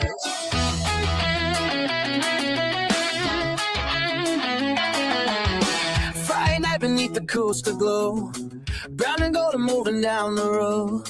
Two strikes hanging over number 23. He points to the screen like history. They knew his number. Goes one electric breath, a red light waits to say to what is left. The umpire listens while the speakers hum. Taddy screams like he knows what's coming. Challenging stars.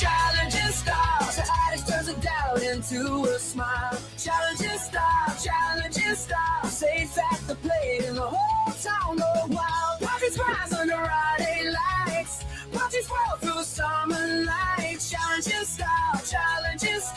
San Diego burns bright tonight. I like the pause there. I think we get the idea. Yeah. It sounded, I mean, I can't hear the quality. How did it sound in your headphones there? Like, did it have some, it sounded kind of flat to me over here, but. Yeah, it's probably not coming across on the stream. It sounded decent. I still think Suno is probably a lot better. Yeah. Here's the second one. We won't listen to the whole thing, but Yeah, it was more synthy than anything, like Captain said.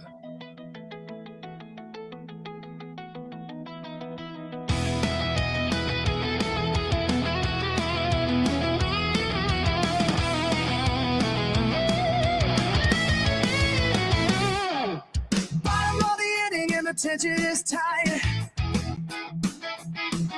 Stepping to the plate in the stadium light. Umpire calls a strike, but it's way outside. Tatis shakes his head with Tatis. the San Diego pride. all right, here's the chorus. He steps right out and he taps his head. Let's check the tape, is what he said. The crowd goes quiet, looking at the screen. The most confident challenge you've ever seen, because the ABS is on the line. Such a stupid song. He's taking his time to jump on John Flash. It's the pitch was too high.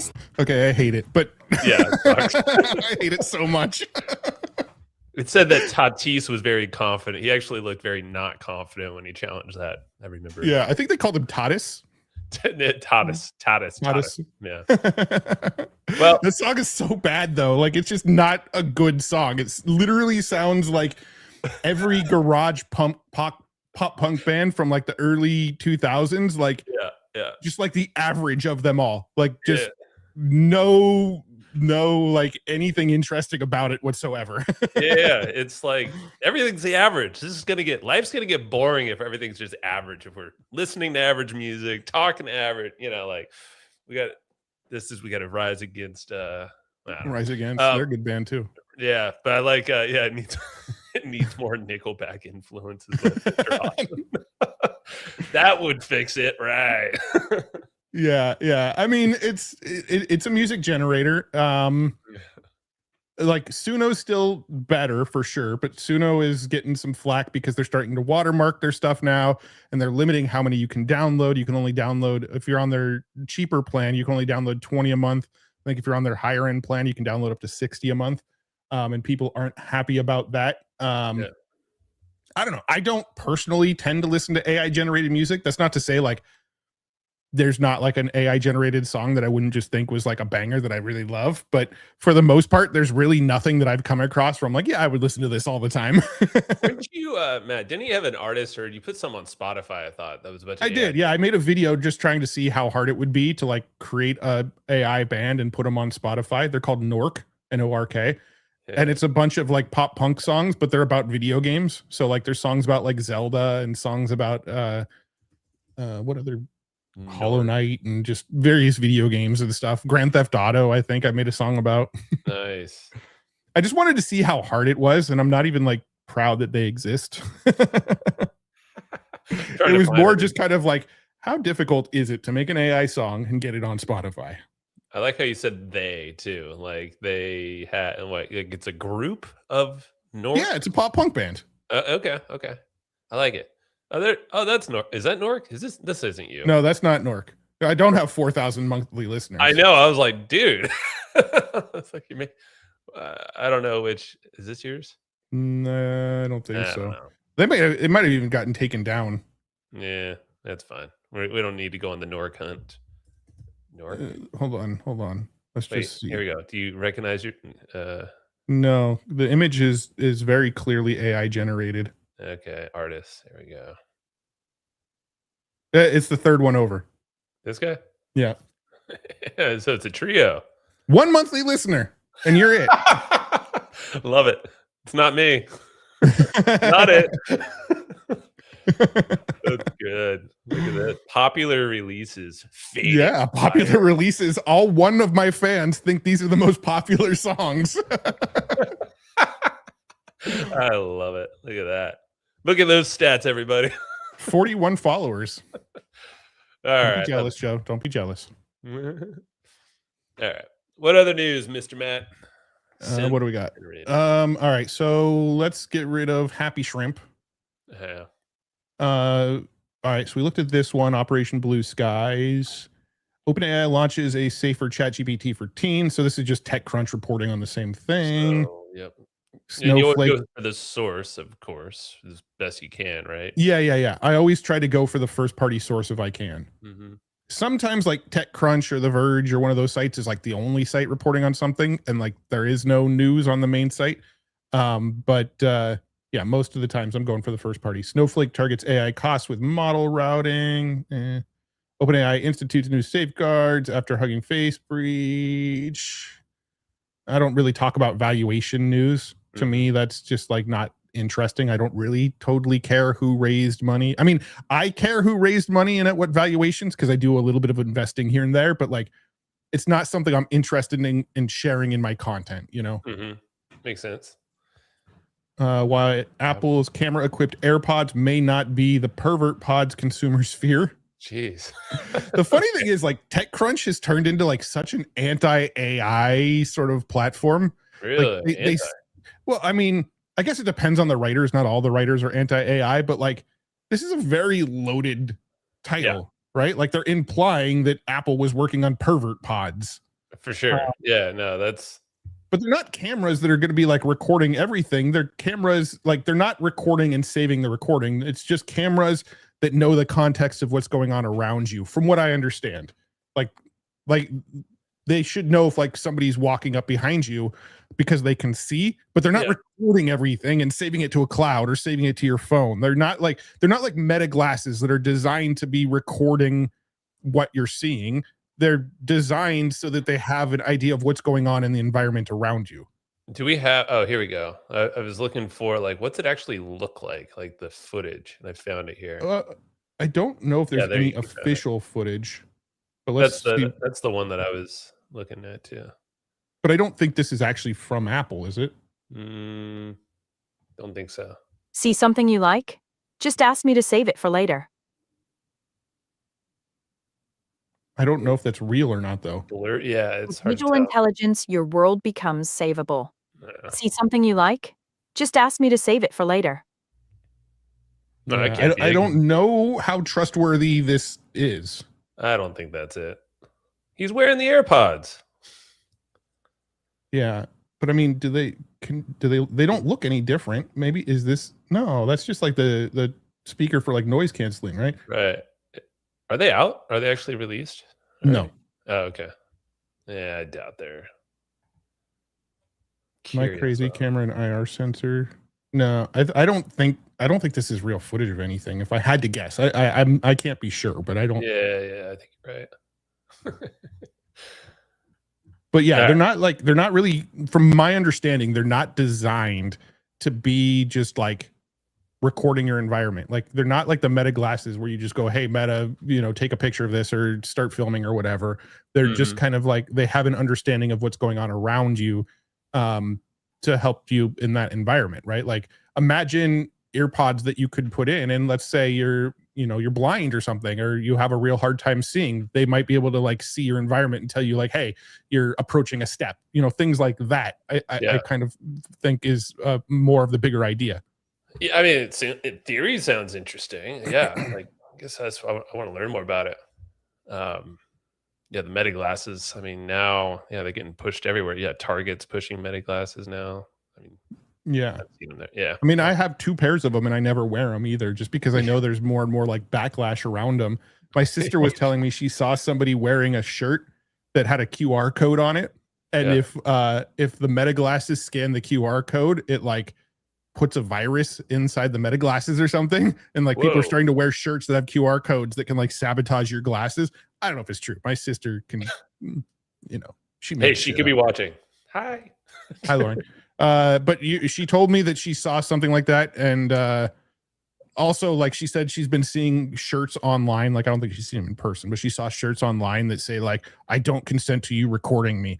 Right. But that could be for anything, right? Like you have the whole like flock camera controversy that's going on right now as well, right? With the cameras everywhere. So it's like, that could be for Meta Ray-Bans. That could be for flock cameras. Just like, people don't want to be recorded. There's definitely, I see something on Reddit talking about people wanting a shirt that gives some horrible malware to anybody who tries to film me in public with their phones or I like to rickroll those glasses, like a QR code that like when you look at it, it just starts playing, never gonna give you up. Like that'd be good. That's a great idea. I love it. That's what you should do. Let's create a QR code that just like is a rickroll. Anytime somebody scans it, it just rickrolls them. I bet that shirt already exists, doesn't it? It's been done, I'm sure. Yeah. Let's see. Skimming through here. I do usually go through all basically what we're doing on this call. I do in like 45 minutes, but on this call, we're doing it over like the course of 2 hours. Yeah, even if we get through them all. Because I don't normally get into a discussion about each little thing either. I usually just review it and go, is this interesting or not? Firefox's smart window promises an better AI browser. Smart window. I don't think I've used Firefox in years. I used That's Comet for a little bit, but then I came back to Chrome because Comet removed one of my favorite features. What was it? So they had so you can open up the sidebar and like chat with whatever page you're on and ask questions about the page. But they had this ability to create like little skills where you type / and then a word and it would automatically populate like a pre-written prompt. So you can have all of these like pre-written prompts that you had, like skim through the comments on this YouTube video and pull out any helpful feedback, but ignore the trolls, right? Like I had a prompt like that would look at the comments on my YouTube videos, but for whatever reason, they removed these like skills. They might have added them back in since then, but for whatever reason, they removed these skills in Comet where I can have all these pre-written prompts. And when they removed that, I'm like, this was like the main thing I used Comet for. And then like Google Chrome rolled out Gemini directly inside of Chrome with this like Ask Gemini up here. Yep. And they have that feature that you can have pre-written prompts and skills and / commands. So I'm like, okay, so this Ask Gemini does exactly what Comet does. Like if I type / you can have like pre-written skills where I do it and it just like fills in a prompt for me. Okay. Shoot, I haven't done that. Gotta be so like that was what I was using Comet for. And when Chrome rolled it out and Comet removed it, I'm like, okay, well, I guess I'm done using Comet. Bummer. Okay, well, I mean, shoot. Yeah, it's all okay. I got to make some skills now in Chrome. This is great. Yeah, it works well. It works well. I mean, because you don't need like the hardest thinking, smartest model in the world, right? You just need something that can like review the content real quick and give you a bullet points or something. So what's up with this smart window? It's kind of doing similar stuff. Let's see. It says can pull from current web info and show source links in chat responses. Suggest tab groups. Kind of seems like a similar thing. It's almost like co-work with the Claude extension, how that's kind of working too. So here's the official blog post. Smart Window is Firefox's privacy-first, AI-powered browsing experience designed to help people finish what they start online. It works with the context you choose to share, such as your open tabs and relevant browsing history, so you can get back to what you were doing without retracing your steps. So it seems like it could have the context of whatever's open in your tabs, but also some sort of like memory, right? So like I was looking at some tool earlier. What tool was I trying to find? And, it'll I guess maybe search through your history or something. I mean, I know you don't have this problem, Matt, but I usually have like about 100 tabs open. All right, maybe not that many, but Oh, yeah. And then when it prevents me from wanting to restart my computer or ever closing anything, but this could be my solution. I'm sure there's a better way. But Yeah. for people like me, I'll tell you what the better way is. Create a reminders tab on your dashboard, and anything that you want to come back to, you throw it in the reminders tab on your personal dashboard. And then you can, let's say you were like, okay, I don't want to do this today. I can press this tomorrow button and it pops it back into it archives it and pops it back into my reminders tomorrow. Or maybe I don't need to remember this thing until next Friday. I can go pick a date and it'll pop back on that specific date for me. Matthew, you're solving all of my problems right now. Continue. Joe, it's what I do. I can't wait for your video to come out. It was. Yeah. This is good. All right. Strengthening democratic oversight in national security. So this is another OpenAI update. This one was published 32 minutes ago. Hey, does that mean I get to use my let's do it, Matt. Do it.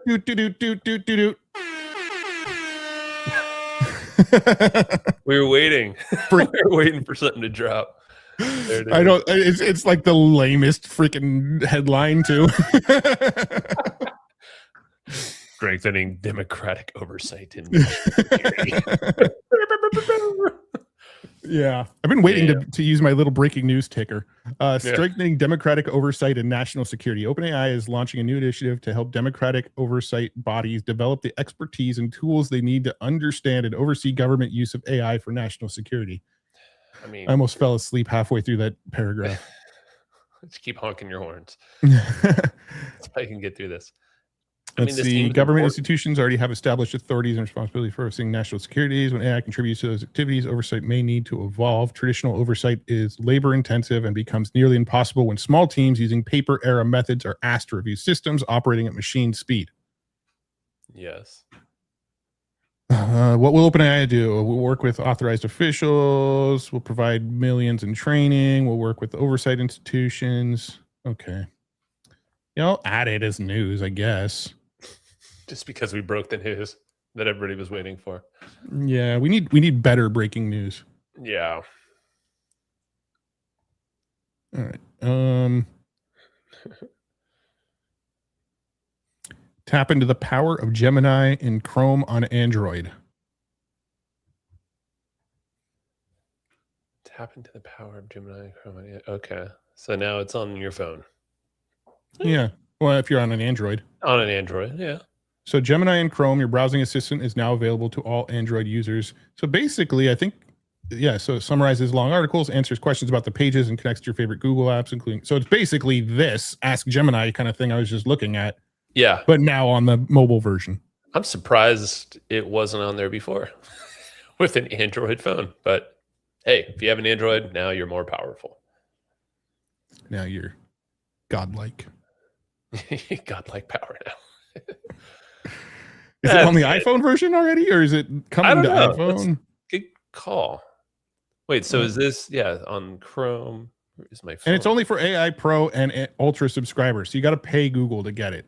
Oh man, for now, right?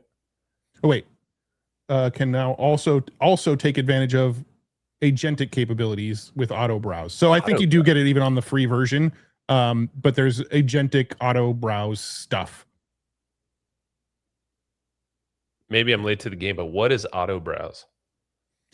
I think it's like, so we can see what their description is. With auto browse, you can ask Gemini and Chrome to complete multi-step tasks for you on the web. So like, say for example, you wanted to go book a dinner reservation. It'll go to like Open Table, search for results for you, and actually do like the booking for you. That doesn't work with McDonald's, but okay. Yeah, no. Your McDonald's orders, you just probably want to use the McDonald's app. Oh, okay. I'll have to go back to using that. Yeah. All right. Get your McNuggets the hard way. The nuggies. Yes. Firesparks is smart browser window. Google's pet memory. What? I've been waiting to get to this, Matt. I'm like, who my cats are. Hold on. This is interesting. Oh my gosh. Maybe. Okay. Google. Gemini for Home promises its Nest cameras can recognize my cats by name, but it can't tell Boone from Smokey, Oh, making pet-focused smart notifications and automations mostly useless. Okay. I mean, do you really need it to tell you which cat is the one sitting in front of the camera? Like what? Like, let me ask. What cat owner doesn't know which cat is who? And yeah, but also, why do you need that? now here's the more important question: is this real or AI? This cat image of a cat. It looks kind of It's AI. real? Look at the face. Yeah, but it's literally this guy's cat, Boone. Oh, well, maybe. So skeptical of everything now, Yeah, of course, which Jen, you should really? be. Which you should be. But yeah, Yeah, these they're cats Smokey. don't look alike at all. Actually, They don't. Okay, this is newsworthy, Matt. This is not recognizing this.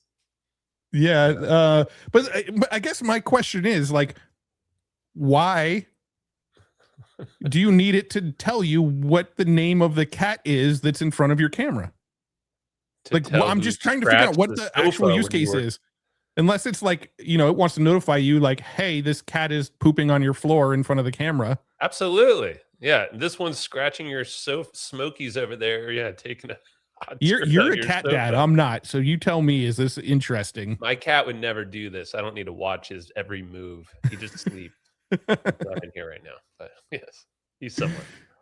I don't know. would To say me, this this is is not like, interesting. I mean, I don't know. I Maybe just for the don't health see the detail on point. each cat. Yeah, it's built for that. I mean, yes, that's right. It's garbage right now. I have plus, and I'm just reading some comments here. Haven't used it in 3.7 years or 3.7. I don't know if this is news, but I'm not the judge. Let's see what Matt decides. No. Drum roll is no. No, that doesn't make the website. It's not big. Elon Musk broke the FAA. Palantir is picking up the pieces. ChatGPT is getting a dedicated mode for teens. Elon Musk made flying even worse so Palantir could profit. Oh. I mean, that doesn't sound like a biased title at all, does it? Apple's camera-equipped AirPods appear in leaked video. We already looked at that. Now we're getting into like news from yesterday here. Critical. How Claude Tag serves as Anthropic's first responder. Claude Science Product Guide. What is this? Science is fun.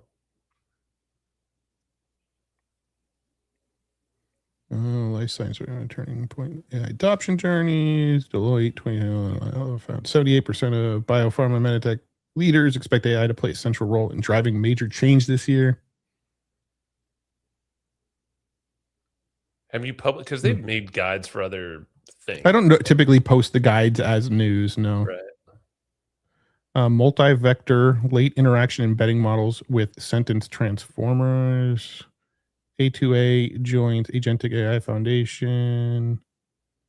Crusoe enters IPO talks. Whiskers AI-powered litter robot thinks my cats swapped bodies. That sounds very similar. This guy's got issues with this girl. Is this the same person? It is. Those are the same cat. Are those the same cats? No. This one looks like the same cat, but this one looks like a different cat. Exactly. But look, Smokey. Wasn't one of them named Smokey? And boom. Yeah. It is the same cats. This person has problems with their cat tech. Litter robot. All right. I will confess, I have an automatic litter box for my cat. It works fabulously. I don't think it's using AI. And I don't know what a litter robot is, though. I'm curious about that. For $900 though? Jeez. I'm assuming it knows when there's poop in there and then cleans it. A machine that scoops your kitten's poop so you don't have to. That's what my litter box already does. It's not $900. It doesn't. Yeah, because does yours have AI? Doesn't need it. Yeah. Does everything need Most AI? things Matt? don't. Cat doesn't care about AI. It just wants it poop gone. Yeah. How about insights into your kitty's litter box usage that can flag health issues, though? I mean, oh God. Okay. Sure. That's important for. Oh, not litter. This person's got all sorts of AIs to manage her cats. She doesn't want to manage her cats herself. Dude, look at that. That's the most futuristic cat room ever. Actually, that's a Roomba. Is that a Roomba? Yeah. Which are not allowed anymore. So it is. What? How does that work? Now I'm curious. That thing Dude, looked like a I dryer remember machine. my cats when I used to have cats, they would not get in something like that. They would just be like, what the hell is this? And probably avoid it. Oh yeah. Mine learned fairly quickly with his. He's a smart old man.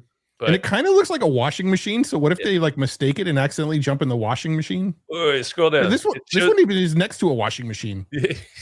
It just looks at the laundry. Look at the whisker litter box to the right. The cat that's in there, like spinning around. It looks. Yeah, it almost looks like it's getting tumbled in the tumble dryer. We need to find a video of this in action. Ask and you shall receive. Yes. Oh, guys.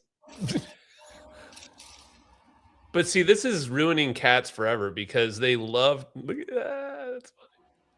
They want to scoop. They want to dig and then hide their poop. They don't want a machine to.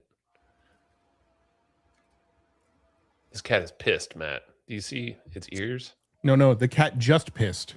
No, but it's pissed that it can't do anything about its own piss. Now it's trying to climb in and spin with it. No, it's a kitten. It doesn't know. No, it does know. This is an insightful. Hold on, let me speed it up. I'm bored. Okay, and then it puts more litter in. This thing is a washing machine or a dryer. Watch the poop just fall out of the hole in the top back into the litter. Wait, so this thing is analyzing cat poop and then sending it via an MCP server API to the local veterinarian that then alerts them when I don't know. Let's see. Its new waste ID system, which purportedly can tell the difference between a number 1 and number 2 and dispatch the latter faster to reduce odors, repeatedly failed to accurately identify waste, and its 2 new cameras couldn't tell my large gray and white tabby from my small, sleek tuxedo kitty, getting confused between them and eventually merging them into 2 identical cats. So this person is buying every AI-powered cat thing that they can buy and then complaining when it doesn't identify which cat is which, and then getting press about it. Yes.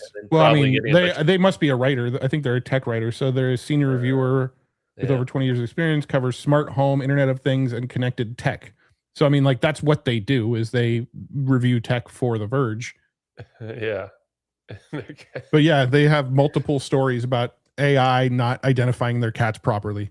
I mean, see, y'all, like, everybody can tap into the latest AI gadgets and whiz bangs if you just want to pair it up to something you have in your life. You got some dogs, cats, you got lizards, you got mice. I don't know. There's probably some AI toys you can review, and then we'll talk about you here. I mean, I kind of agree with Orotai here.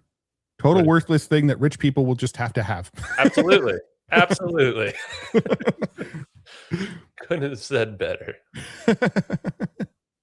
How much did yours cost? It was about $300, and I actually split it with my 6-year-old daughter because that was her chore, and she's like, "Wait, your daughter had $150? She did.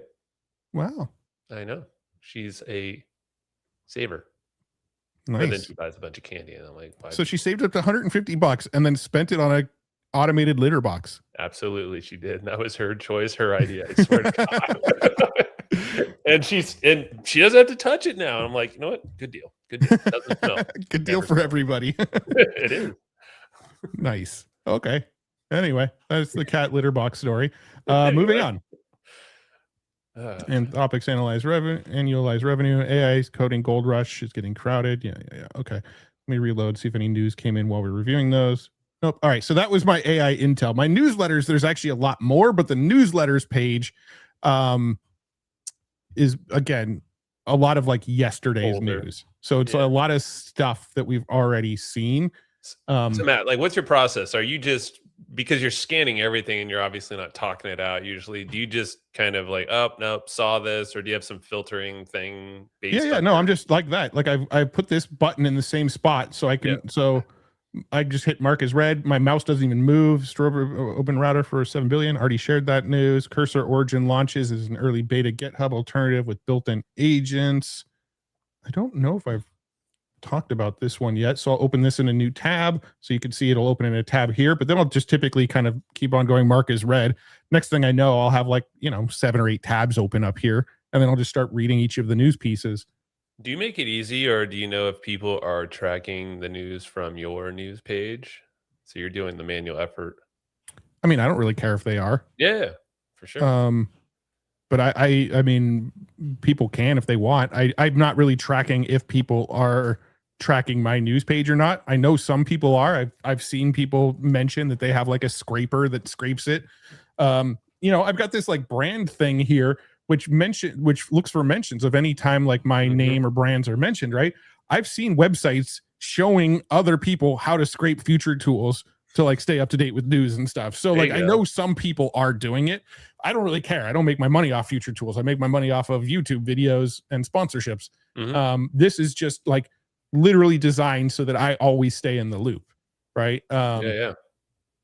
That's the whole point of this is like I want to know about all the latest news and all the latest tools. So this is my process to make sure I always stay looped in. I don't really care if people like read the news based on what I find. No, it's good.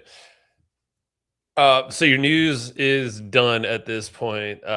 What would your process? I mean, workday done for Matt, or now we're just because I usually make content as well.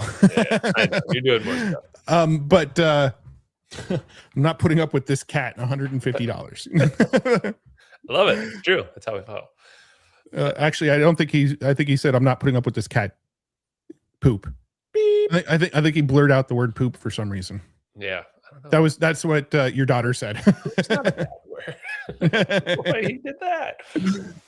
Matt, what are the so I haven't reviewed the tools that came in yet. So typically what I'll do next is go to this new tools tab here, and it's pulling in all the tools from the newsletters, but also my moderator is helping me find new tools as well. Although he found Meshy, and Meshy is definitely already on my website.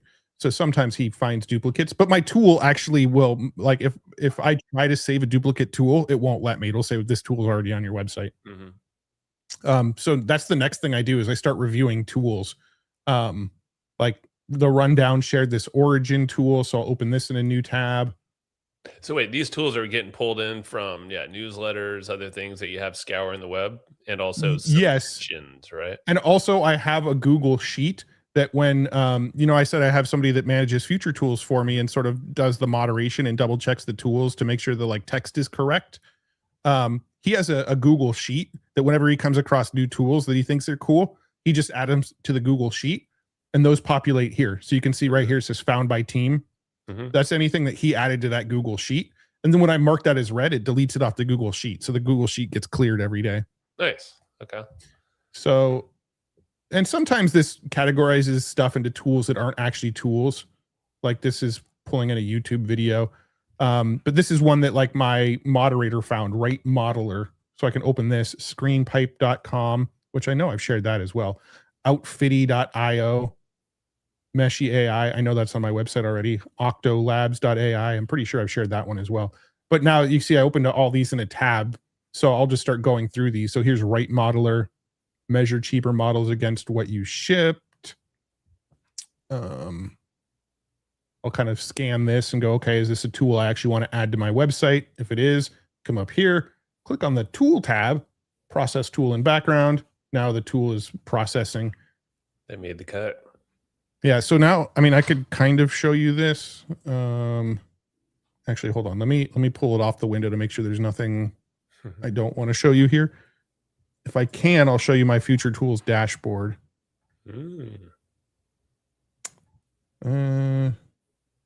Does have, I need to hide that, unfortunately. I can't really show it.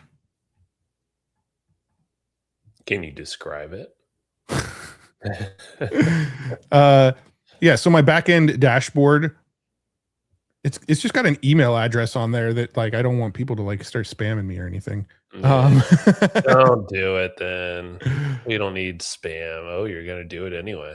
You can see the ghost of it. So what is it though? It's basically like an overview, what all the metrics. So you can see, so I'll show you like here's I'll show you like half the screen, so the whole thing's not on the screen. You can But screenshot maybe, and then well, you can see right here. Yeah. I'm just hiding my left menu because that's where there's like any like stuff I don't want you to see. But you can see like that right modeler, it added it as a draft.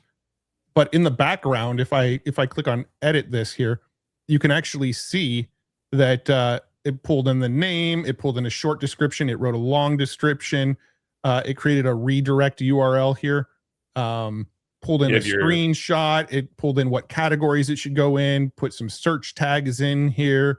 Like it basically built the whole thing for me. And then when my moderator comes in, he'll review the text to make sure that this matches up with what the site actually does. And then he'll just change it to published. Nice. And there's like tracking links, all that stuff. I saw the referral link. Yeah, there's tracking links. I do have like a duplicates checker page. You can see right here. This is my oh no. It's fine. It's fine. This is my duplicates checker page. You can see it found a tool called Needle and Needle AI, but I think they're two completely different tools. So I just say these aren't a duplicate. Yeah. I also have a dead links checker. So every day it sees if there's any dead links and tells me like which links are likely dead. And I go and remove them and it'll redirect them to a similar tool instead. But yeah, that's kind of what the backend dashboard looks like. Oops. Okay, so now we're just kind of looking through other tools here. ScreenPipe, I'm almost positive I've already got on my website. I'll add it again because if it is already on my website, it won't add it a second time. The backend will just say like, oh, this is a duplicate. So it'll say tool queued. It is on there, by the way. Yeah. So then let me see. Where's my other tab here? Feature tools admin. Let me refresh and see if it discovered that. Yeah. So on my tool intake page, you can see here, it didn't add it. It says ScreenPipe needs review, possible duplicate tool. So like it threw the tool in the back end, but it didn't add it because it says that it was a duplicate. Yep. Same so like and all that. Yeah. So now I can just go delete tool and it won't add it to my site. Nice. So I've got like all these like filters and things built in so that it won't it won't let me post duplicate stuff. So that way I can just kind of go through all these tools and go, I don't know if this is on the site already or not. Add it anyway. And then if it's a duplicate, it won't get added. Nice. Hey, we both need this tool right here about outfits. Yeah. Because we both just wear green shirts from True Classic. I definitely know Meshy's on my site because I use Meshy every once in a while, so I'm not going to even bother on that one. And Octolabs, I'm pretty sure I also added, but I'll do it again just in case. Octolabs. Ooh, I don't see it on there. Okay, well, it'll be on there soon then. But that's what I'll do for the tools. Yeah. So, and then I'll just kind of mark this as red. Normally it doesn't take that long, but I'll just mark these as red once they're on the website. Got a system for everything, Wolf. It's what I do. It's what I do. So like I basically get up to date with all the AI news, check out as many AI tools as I can, and update the Future Tools website all in like one go in the first like hour of my morning. So once all of that is done, then I know the site's updated. I know I'm sort of looped in on the news for the day. I know what all the newsletters are talking about. I know what tools have been submitted and what tools I need to check out. I know if I've been mentioned on anybody's websites and my brand page. I have my second brain that's like getting me ready for the day and resurfacing old content. I know what all of my site stats are, all of my social media stats. And like, all right, that's my first hour of my day. And I'm like set up for the day, like feeling fully tapped in on like everything. So basically everybody needs a dashboard. I know I want a dashboard, like, or a control tower dashboard. Yeah. So, I actually didn't call it control tower. Like when I built this thing with ChatGPT, it just called it the Wolf control tower and I just kept it. So this is all what, Codex done for you? I think a little bit of a Codex, a little bit with Fable. Like I jump around with models. The video that I will be doing next week, I think I'm building it all out using Codex. Nice. Okay. Yeah. So I've already recorded parts of it, but I still have a lot of work to go on it, and then my editor is going to work on it next week, and that one's coming out on, I think, Wednesday of next week. Nice. I like it. Just checking the comments here. This has been fun. Let's see. You got a little super chat. Super chat. And the viewers have kept going up too. And it's always like, we have to end the live stream at some point, but like, I kind of want to wait for viewers to be going down, not up. I haven't even been looking at it, to be very honest. Yeah. I don't know. Let me see. Where are we at? Yeah, we're getting a lot of Captain Whoops Yo Ass comments. What up, Captain? Lots of chats from them, but I'm trying to skim through that to find questions and stuff. I'm looking as well. I didn't see. So let's see. Do you think websites will not exist as we know it and end up being just backends with AI agents talking to other agents? I don't think they'll cease to exist completely.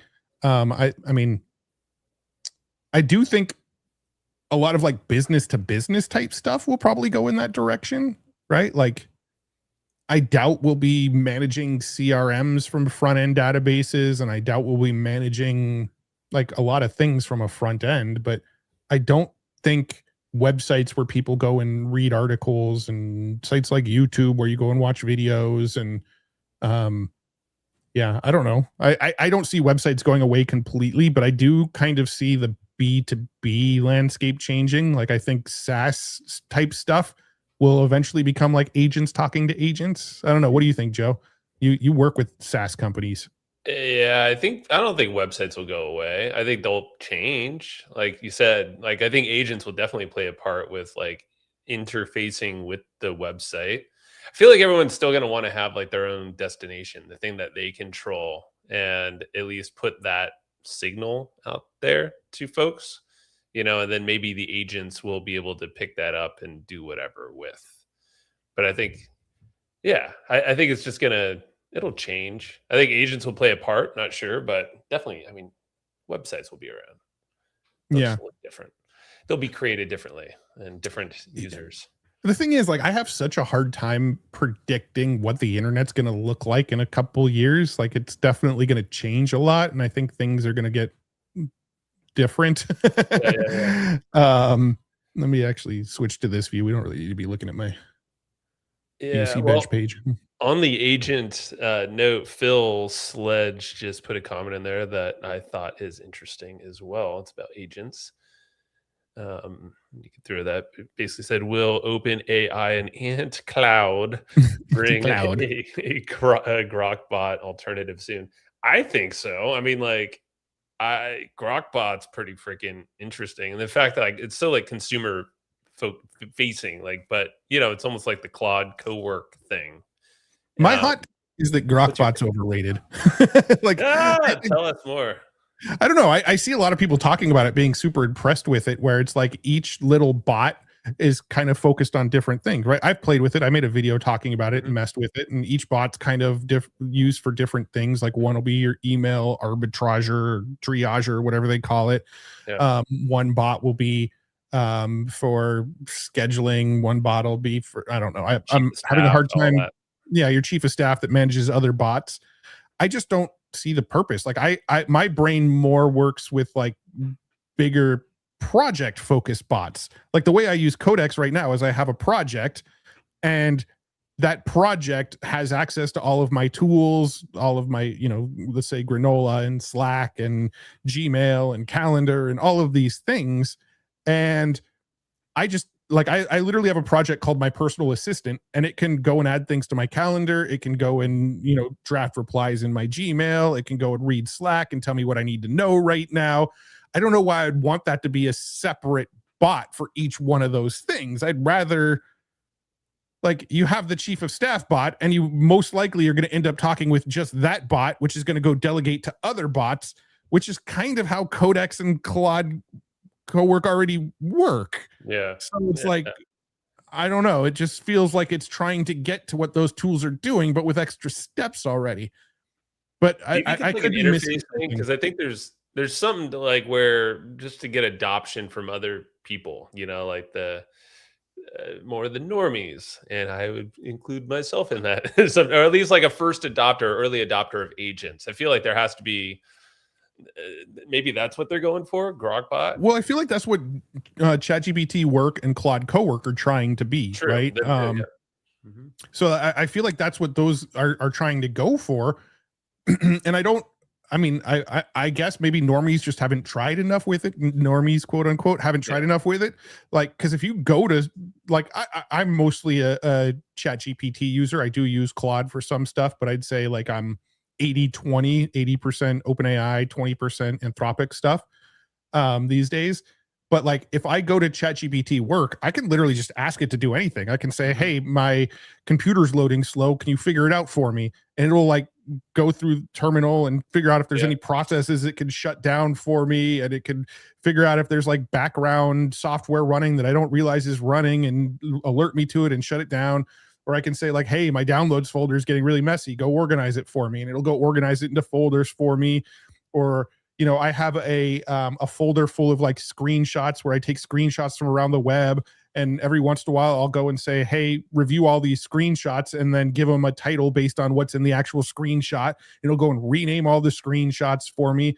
And it's like, I think when you talk about what is a good platform for like normies to just get in and use it, I think normies just don't try enough stuff. Most people still go, like people that aren't paying attention to the tech and aren't paying attention to what AI models can do and stuff, 95% of people are still using it as a glorified search engine or a glorified just Ask Jeeves, right? Like they're just going and asking it questions or searching for things. Yeah, no, but I don't think most people are just trying to see what else it can do. Like I don't think people are going and saying, my computer's running really slow, fix it for me. Like it'll do it. yeah. No, you're right. I think there's like a barrier to entry that's more like a mental thing for most people, and maybe just don't know it even is possible. Like to start using, and like I'm mainly on Claude stuff, so I'm in like code most of the time, but Cowork would do that as well. I thought if you pull up Mr. Awesome's comment about apps being the default, I think it's kind of relevant here into the previous one we just said about websites. And I agree. Is basically apps are will be the default, but customizable data, consumer services will really be data providers. Value will come from data no one else has. I think that's true because it's like the human layer or whatever proprietary data that a person or an organization has will be the thing that, you know, can inject into like that context into whatever agent or LLM. Yeah, I think I agree with that take. I think, yeah, I mean, I've had this theory, and I've talked about this in the past too, and it may be a really, really dumb theory, and it may not play out this way, but I've had this theory that, you know, there's talk about like, okay, AI is going to do a lot of the sort of meaningful money generating work in the future. So then how do humans actually earn an income? And that leads down these rabbit holes of like a UBI, and like the government is going to, you know, pay you for just existing so that you can, you know, have some money for just existing. But I feel like what is more likely to play out is like all of these companies need more data. They need your data. They need to like harvest data so they can train models, so they can better serve ads, so they can, you know, do whatever they want to do with this data. And I can see more likely that companies will pay people for more data, right? Like the more access you're willing to give us into your data will get you paid for giving us more access to that data. The more you're willing to share, the more we're willing to pay you.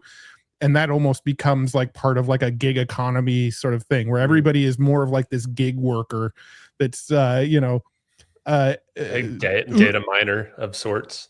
Yeah, like people make their money from Ubering people around and driving Uber Eats and DoorDash and getting online and perpetually being online, but letting these companies share their data, sharing their data with these companies, and the companies are paying them in exchange for allowing you to share their data. Because I do think people are getting more and more closed off to wanting to share their data, and they're getting more and more concerned with privacy and things like that. And so I think these companies are going to have to incentivize people more and more to get people to allow them to use their data. And I think that's going to be sort of like a potential way that people will make money in the future, is flip a switch and say, my data is available to you to train on, and you pay me in exchange for getting access to that data. I don't know if it's going to play out that way. But I feel like there is a future that's some like variation of that, where the companies are going to start to incentivize people to say yes to sharing their data. Wasn't there something, remember like months ago, and we are doing the other podcast, The Next Wave, there were like certain apps that were starting to pay people to film and capture data in the real world, like in the physical world. I forget what it was. It was like, it was like, like a Grubhub type, like spin-off or something. But I was just looking it up, and remember that there was, and there's, I think there's a few companies that are doing that. Verb.ai or verb-data.com. I just looked it up. Yeah, it's your data, get paid for it.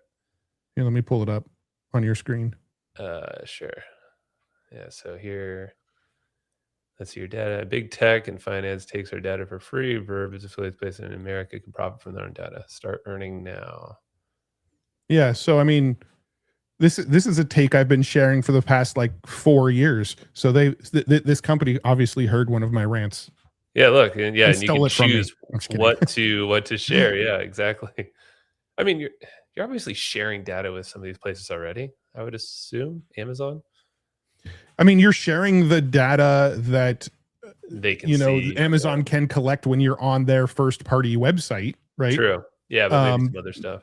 But you're not necessarily sharing data with Amazon about what you're doing when you're on YouTube, or you're not necessarily sharing your data with Amazon with what you're doing when you're on Reddit or whatever, right? True. Like they don't necessarily have all of your data on exactly what your interests are. They just have the data on what they can collect when you're on Amazon.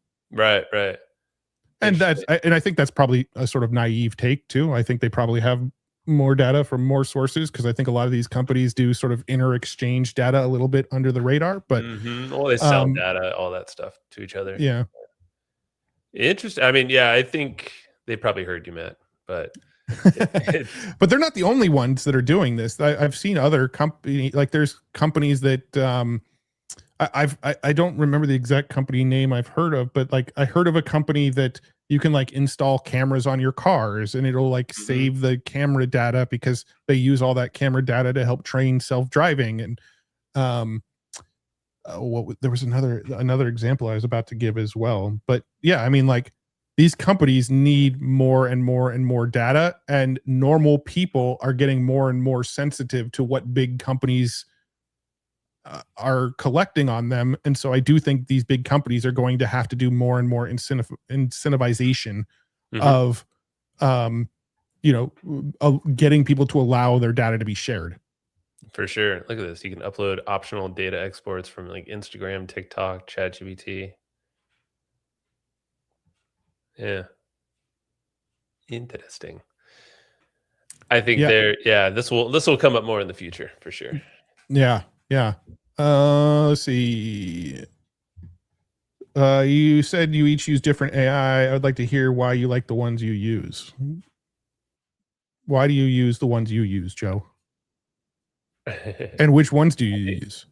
Claude primarily, and usually in Claude Code, but it took me a while to get there because of the fear of, well, I'm not a coder, I'm not an engineer, but I think it's a comfort thing. I just am so embedded in there. I have all my integrations in there. I have like my Obsidian that's capturing my work and what I'm doing, so it's logging all of that, so I can like open up a new session and basically pick right up.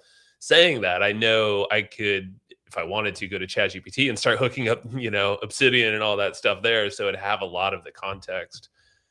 But I like Claude Code primarily because, like, in the work that I do every single day, it keeps like I just have so much stuff built into there.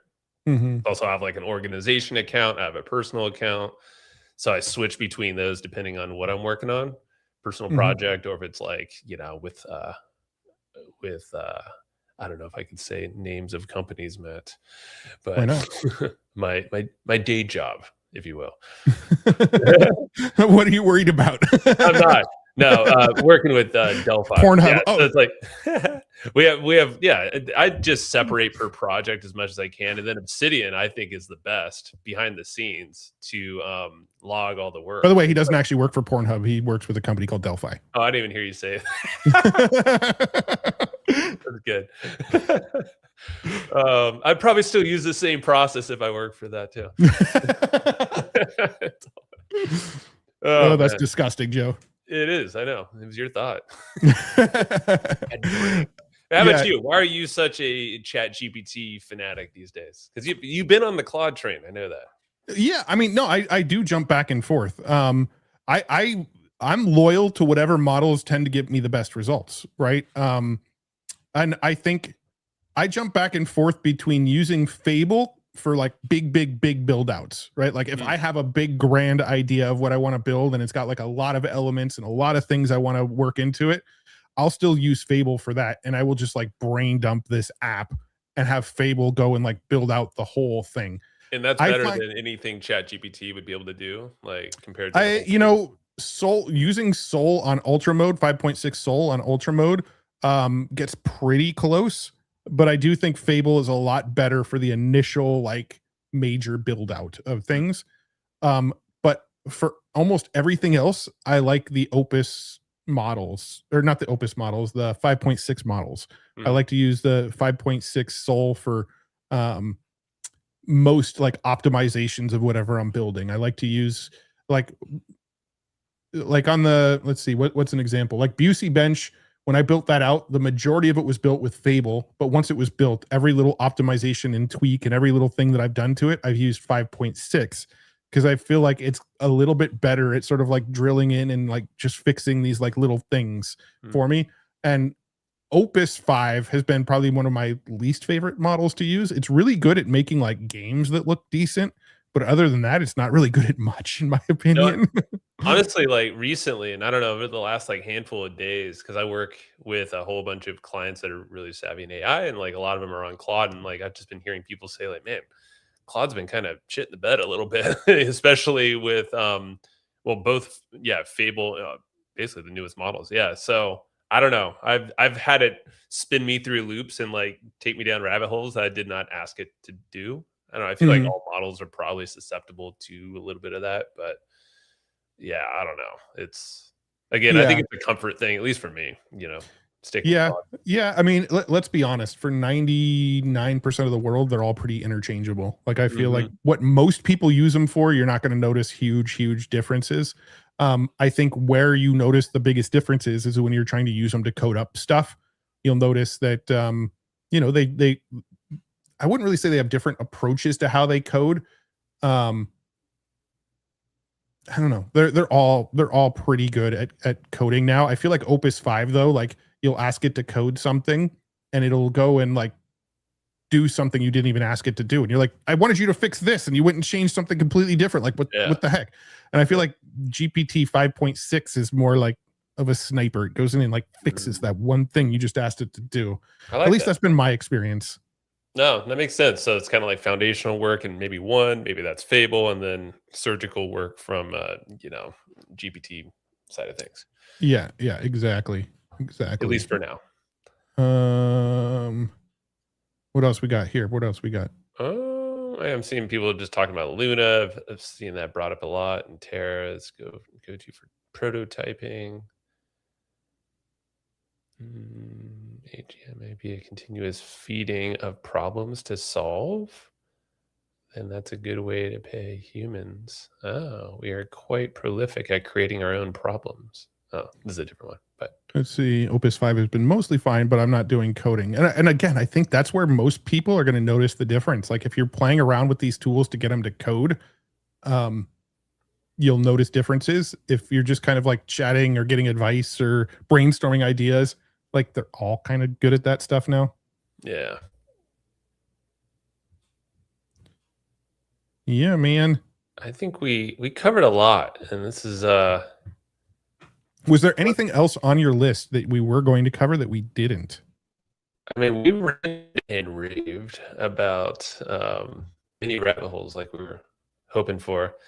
I don't know, like I think we were going to talk about maybe this whole thing with AI kind of going everywhere, like agents for everything, almost like this mix of the obsession of productivity and then human creativity, and it's like where's that balance, or like what's the I don't know if we start that might be a whole conversation. That could be a deeper rabbit hole. Yeah, I mean, yeah. we've already almost gone for 2.5 hours, although Yeah.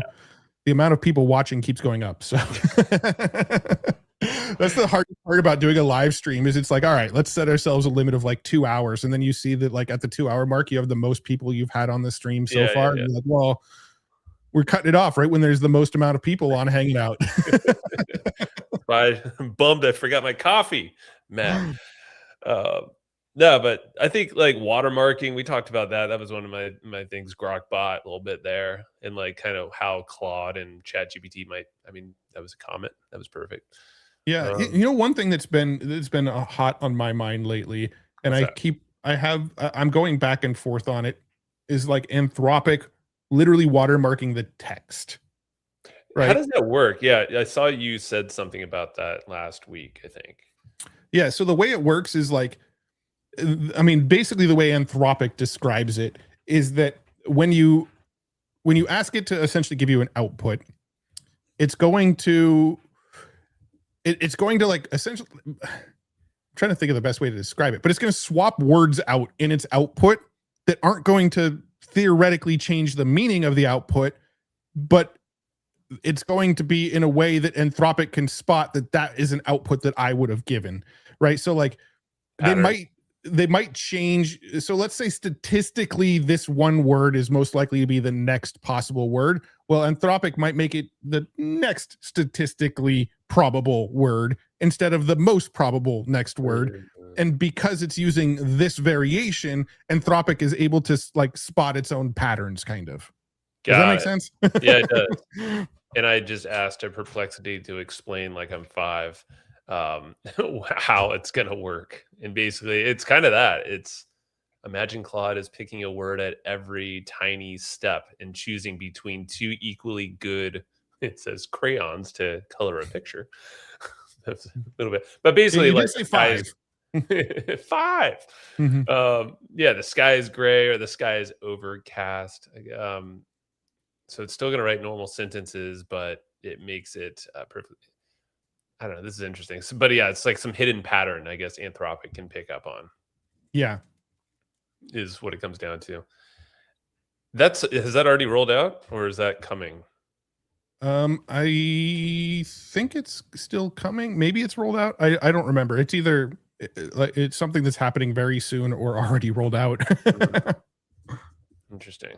But like you said, I think in your video last week, your news video, it's like there's going to be some app or some way to kind of counter that, right? Yeah, it's always with AI, it's always going to be a cat and mouse game, right? Mm-hmm. When it comes to video, they're going to watermark videos. People are going to make tools. They're going to remove the watermarks from the videos. When it comes to images, they're going to make tools to watermark the images. People are going to figure out how to remove them.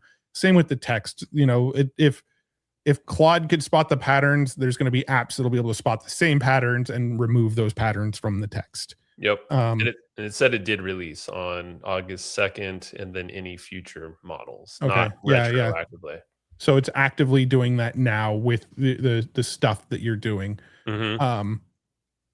And like, I don't know, like, I'm curious, what are your initial thoughts on that? Well, it's to spot what AI is generating. I mean, I guess it depends on what you're writing. Maybe because I'm still trying to wrap my head around how it's going to actually identify the patterns, because like it's going to have to probably look at a whole bunch of text to identify the patterns to make sure that this is accurately watermarked, unless it's Yeah, I like don't know how much it's going to require. I mean, they might be able to do it with just like one sentence and go, okay, I know that our AI would have used this word instead of that word in that sentence. in this scenario. Yeah. Like, so like they're looking at context and then maybe plugging out. I mean, I know we talked about this, like AI slop is everywhere, and this is maybe combating that, but I don't think it. I guess what are the ramifications? Like, and this is where I don't know So enough. like they're adding it to code as well. They're Yeah. adding it to summarizations of other people's text. They're adding it to pretty much anything it generates. So, you know, one of the ways you and I have talked about creating content sometimes is like turning on a recorder, speaking into the recorder for 20 minutes, and then saying, you know, clean this up a little bit for me, but don't change my words. You Right. know, rewrite this for me and add some formatting to it so it reads like a blog post, but you know, don't word it so it sounds like AI. Word it so it's still using my voice, my words, what I said. Yep. That would get watermarked as well, right? Like it would. So True. let's say you spent 20 minutes like speaking out this article that you're essentially writing, and then you post it on your blog and people go and read it. Okay, now all of a sudden it's watermarked as Claude wrote this. Right? Yeah. I didn't Is think that about Claude that. writing it, or did you write it with your voice and Claude just reorganized it? That scene, yeah, that's not cool. I don't like that. But at the same time, shoot, I guess I'm thinking of like, okay, so when does this pop up? That means like there's probably AI checkers at whatever endpoint, like, you know, maybe it's social media sites, it's email. I don't know, like, hey, this email is written with AI. Yeah, like Yeah. I'm sure there's gonna be all these little flag things. Some that already exist. Anthropic will probably have their own official one. I'm assuming they might put out. Yeah, But I mean, I'm sure. Yeah, like, but I think what you'll see is you'll see tools like email and like Substack's already doing it, right? yeah, Substack already right. has a thing that'll tell you if an article you're about to read was written by AI. You know, but it's also going into the code. It's going into like any text that's generated, like a summary of another article, anything like that. Yeah. Yeah, I think the whole piece which I haven't thought of is like when you give it so much of your own context. I mean, it could be literally anything, right? Like your granola recorder of you doing that. I mean, even your words, if you were to type it all in directly. I mean, is it the case if you upload your own files into there as well, like other, let's say, PDFs or Markdown files or whatever as context? Mm-hmm. I guess I'm curious to learn more of how that's all handled, because Yeah, I mean, in my opinion, it's a selling point for the competition to Anthropic, right? Like, for sure it if is. people are going to use it, like, I mean, I think I think, you know, OpenAI is probably seeing the pushback Anthropic's getting to this, and OpenAI is like, all right, let's not go down that route. Oh yeah, you know, and then what, the whole open model concept too. I feel like which is one of the other avenues we were talking about, is like open models versus the whole private or closed model thing, because that's like an ongoing thing going on right now. Maybe that's a reason why open models would be the thing to use for these. Yeah. know? I mean, it's funny when you think about like the bigger picture, right? Like the bigger picture is the AI companies, they went and they trained on the entire internet. So they basically went and said like, hey, everybody who's ever written anything, that's ours now. We're training it into our models. And now we're going to sell access back to you to get the stuff that we scraped. And we're going to watermark it to let people know that you had it written by the thing that we made scraping the content that you wrote. Right. So like there's a little bit of hypocriticalness there. I think so. Yeah. No, I mean, I'm actually, yeah, I just looked up. I'm just asking Perplexity about if we upload content, like if I record something in Granola, upload the transcript, have Claude formatted in my words into a flow, does it get watermarked? It said probably yes. Mm-hmm. If a watermark Claude model produces the formatted version, that newly generated output may carry the watermark, even when the underlying ideas and spoken words are entirely yours. That's kind of crazy. So there's your data being mined directly from you to them without you really even knowing. I mean, I doubt most people even are aware of this. Yeah. Yeah. I don't know. It's just, it's Yeah. very weird that Mm. they're doing it in the first place. But again, I think if you're like using AI to write articles and publish them on your WordPress blog or whatever, you're Yeah. probably going to run it through like a watermark remover and then publish it anyway. Yeah. It's more like, it's kind of funny because we were sold on like this productivity thing of like, hey, have AI sort of draft emails for you and then you can just review them and press send. But that's inevitably going to lead to like people getting an email that says this email was written by Joe's AI and not actually Joe. And it's kind of like this defeats the whole purpose of like an AI writing a simple email for me. Right. Well, that brings up a point is I believe that there's like this world that probably is starting to exist or will in the future, maybe, that like, hey, it's cool if my Joe AI talks to Matt AI through certain things, like, and we don't have to think like, he wrote that with AI. Like a simple email that just gets work done. It just like moves like keeps things moving where a human doesn't have to think about how to structure this email. Or like I start sending it to clients now, and I know they're sending me back Claude responses. And I don't judge him for that. I'm like, we're getting work done. Like I'm giving some crazy Claude output for like how to use an API, for instance, and like do all these. I'm not going to go around and type this, but Claude did, and then I send it to him and it works, and then it comes back and it's like quick. So it's like my AI. There's like this level of communication I feel like that is going to happen more, or probably should, where like, just like have my AI agent talk to your AI agent, and then like, that's just kind of happening. But then what's going to end up, but then it'll probably still be like connected to Slack or Messenger or whatever. And then it'll be like, hey, Matt's agent said Matt wants to meet for coffee. Do you want to meet for coffee with Matt? And then you reply to your agent, yes, I want to meet for coffee. And then your agent replies to my agent. And then my agent sends me a text. And then at that point, it would have just been faster for me to message you, hey, Joe, let's go get some coffee. Well, yeah. That's why I'm like, there's certain things, like, I think maybe a friend to friend, I'm just going to text you or whatever, or just show up at your house and drag you out. Like, we're getting coffee. I just feel like in a lot of those situations, creating an agent as a middleman is not actually adding any sort of productivity value. It has to be seamless. I mean, that's a whole nother way of how that's implemented. But because I mean, like a lot of this, like if there's any decision making involved in it, right? Are you letting the agent make the decision, or is the agent going and asking the human? Because if a human is asking an agent to go do something, the agent goes and does that and talks to another agent, and then that agent has to get permission from the agent's human. Right. And then now an agent is just a middleman, and it's bouncing between these agents when you could have cut out the middleman and probably sped up the whole conversation a lot easier. For now, Matt, because it's just like Claude Code where you have to hit the approval button. Do you approve it once or approve it all the time?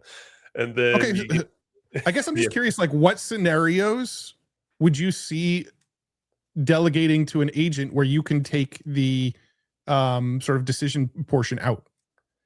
I just what would it be an example of that be?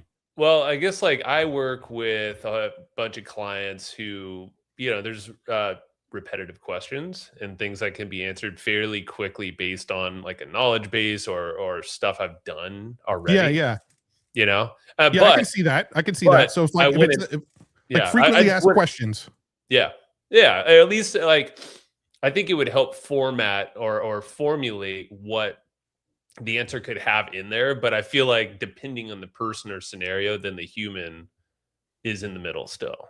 But it depends, Mm-hmm. Like I feel like if it's something very like it's literally, I don't know, it's just getting something done that really doesn't involve like a relationship. Maybe there's like that side of things. I don't know. This is something I've thought about before. I haven't fleshed it all out, but it's interesting because now I think it's just going to happen with more of these agent things coming around, Grok bots, whatever automations that are kind of just in the middle of communication. We're just going to see it more. Mm-hmm. I don't know. I can say it's always good though, because like we talked about, cool. You see stuff on social, people just putting slop out there, automating responses to comments. I don't know if we have any of those here. I don't think so. But it's getting trickier and more seamless where it's like, what's real? Who's behind? Well, I just put the captain on timeout because like that may not have been a bot, but that was a little too overwhelming with the amount of comments he was leaving. So Captain, we appreciate your engagement, but we hope you're real. I did see that. But yeah, I don't know. This is an interesting, maybe an evolving. There's something there. I don't know what it looks like totally, but I feel like us humans need to I feel like there's just so much with AI and like input. It's like, how can we kind of let our brains focus on the relationships and save our brain power and communication abilities to the right people or the right scenario? No, I get that totally. I mean, one thing that I get emails for constantly, like literally 7 to 10 times a day, are people emailing me saying, "Hey, I submitted my tool to Future Tools. Why isn't it live?" Yeah, yeah. There you go. Like you don't need to be in email the middle of that constantly. Yeah. And I have an FAQ page where I basically explain all the reasons why it might not go live. There's also delay because we do manually review everything. Like that, like I have that whole FAQ, and I have a copy and paste email that I send people that I'm just like, it's just a canned email that's like, boom, I send that canned email, and it points them to my FAQ page with all the reasons why your thing might not be live. And like, yeah, that could totally be automated. Like I can have an agent, if an email comes across that's asking about why my tool isn't live on Future Tools, link them to this FAQ page and tell them to get their answer there. Yeah. I mean, technically, yeah, that could be automated and boom, there you go. Your agent just is taking care of it now, but it's filtered on these scenarios. And I mean, I feel like more and more this is going to happen with like, Claude or even Grokbot and all this stuff, probably ChatGPT. I just haven't used it, where you can like record your process and then it starts to make a skill. And then now you can automate that thing, Yeah. So, yeah, I mean, yeah. I agree. I think I can see those agent use cases, but I also don't know if I necessarily believe that AI is even necessary for those kinds of use cases, right? Like having a canned response that just like when somebody sends this email, send this automated canned response for sure, could kind of do the trick. I guess maybe you're using AI to sort of like sort and decide whether this is an email to reply to, but do I need a full-on agent to send that reply? Probably not. Yeah, you don't need AI for everything. Yeah. Anyway.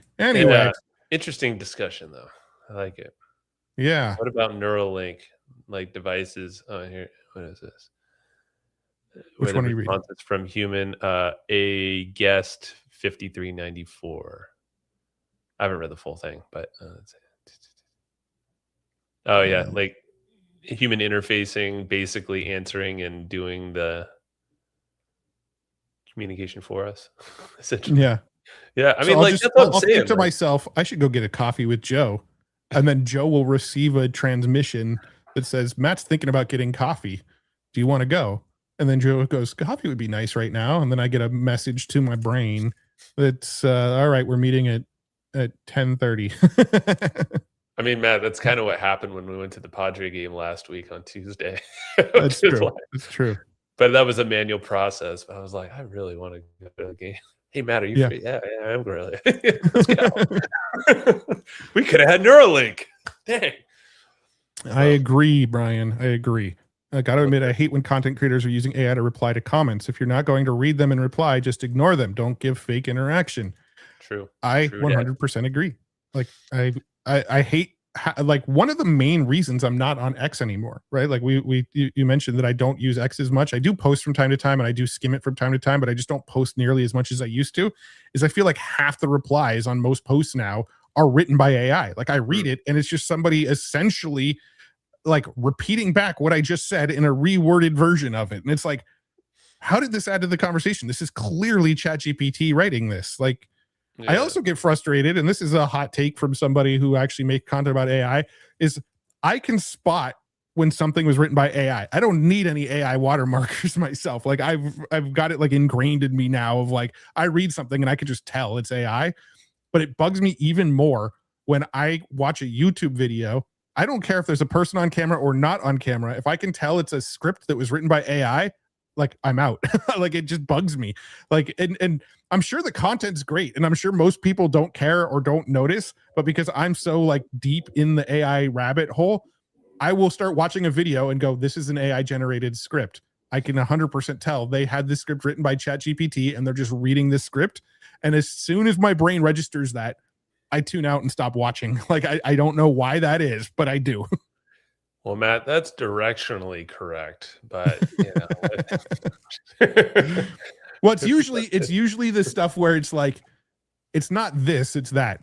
Like I was watching a video the other day that was like by a doctor, and he was explaining what creatine does inside of your body, right? And he's like, it doesn't just do this, it does this. And when people say this, they're directionally correct, but what they're really trying to tell you is this. And I'm Did just you like really watching, say all that? yeah. And I'm like watching this video, and it's in a dude on camera speaking into camera. It's not like a no face video or anything. The dude's wearing scrubs and everything, talking into the camera.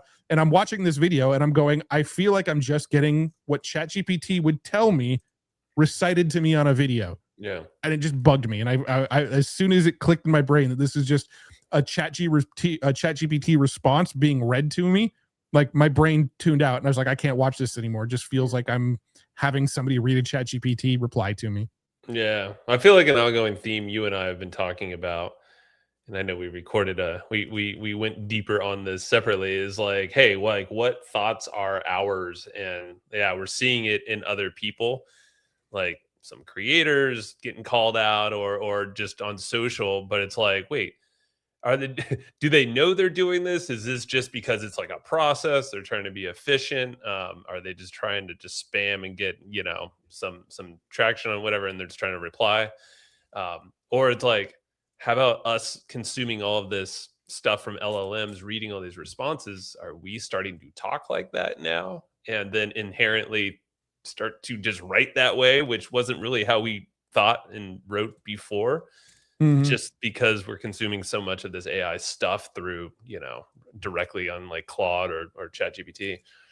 Yeah. Well, I mean, technically it is the average of how people previously wrote, Right. you know. Yeah. Like the M dash shows up a lot because a lot of big news websites, the Verge, Cool. TechCrunch, Wall Street Journal, Bloomberg, sites like that used M dash a lot in their content, and that's a lot of what was scraped into it. So M dash showed up a lot, right? Like it technically is how a lot of people talked. I remember when the whole Hank Green thing was happening, one of the comments on Reddit was like, remember, Hank Green isn't speaking like AI. AI is speaking like Hank Green. Sure. Yeah. I mean, like M dashes are definitely like people. I've seen people who are like, "Damn it! Like I used to use M dashes all the time in my writing, and now I can't because everybody's going to think I'm writing in AI. You know, AI is doing this writing." It's like I used to write this way.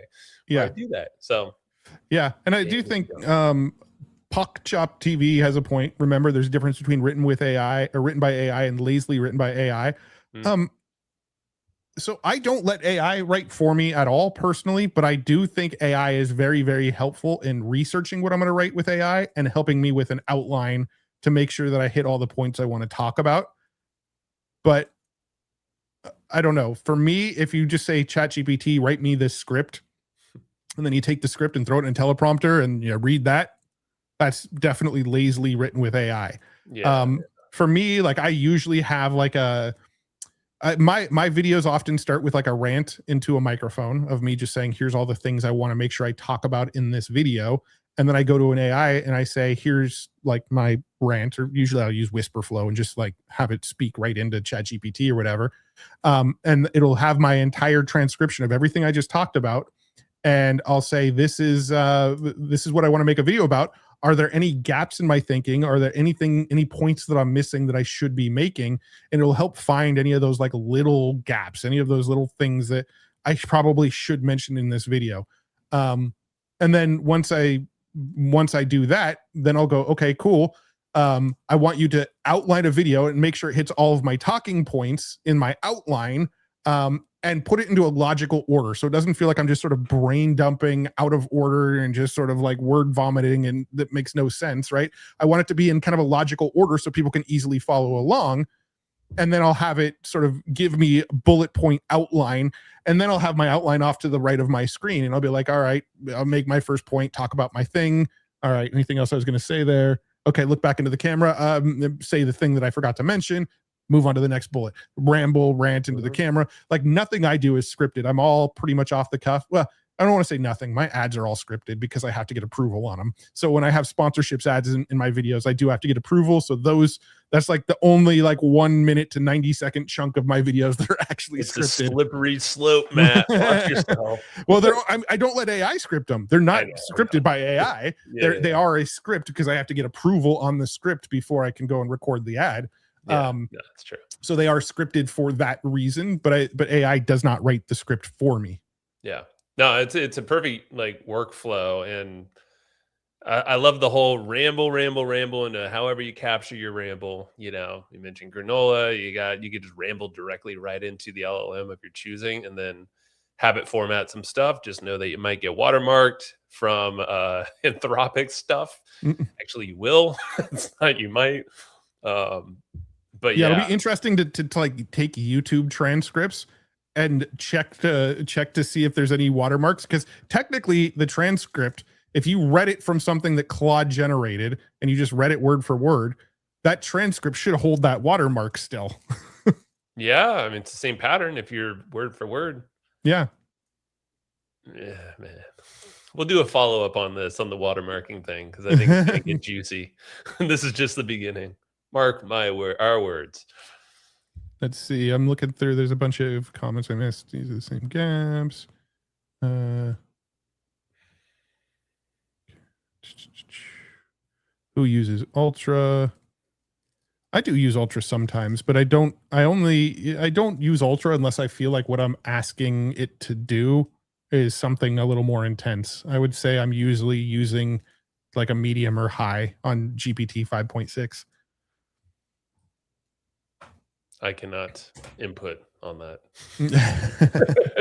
But I need to start using ChatGPT more. I really want to hook up my Obsidian over there and just like make sure it's like seamless. Mm-hmm.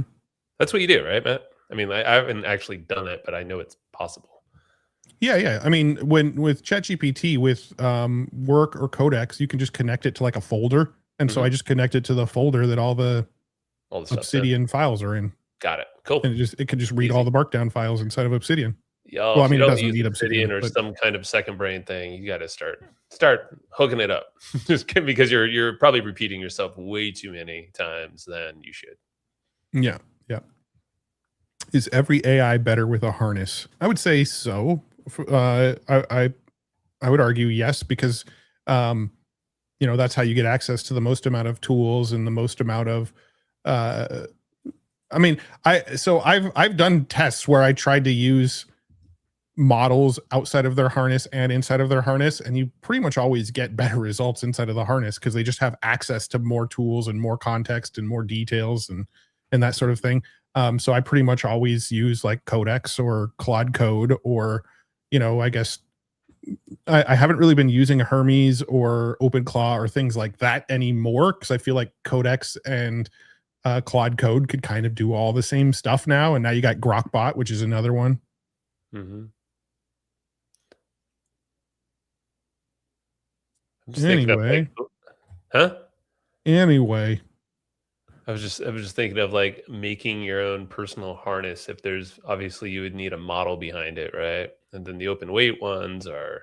Well, I mean, there's harnesses out there where the models are where they're model agnostic. You can change whatever. Like there's open code.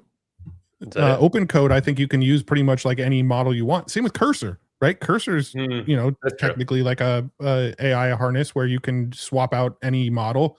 I mean, Cursor just got bought by SpaceX AI, so they're probably going to like start to default towards the Cursor models and B, the Grok models. But as of right now, you can kind of swap to any models you want in there as well. True. Good point. Yeah, open code. I'm seeing it here. Hermes too. Hermes has a open source harness that you can install on your computer now and swap between whatever models you want. Oh, not through Hostinger. What are you looking at? Should I pull up your screen? And I'm just looking at Hermes, what you're talking about, so I'm familiar with it more too. Let's look at let's take a peek at what Joe's looking at. This one is Hermes, the agent. I have not used it. And then over here, we're talking about open code. In case people were wondering.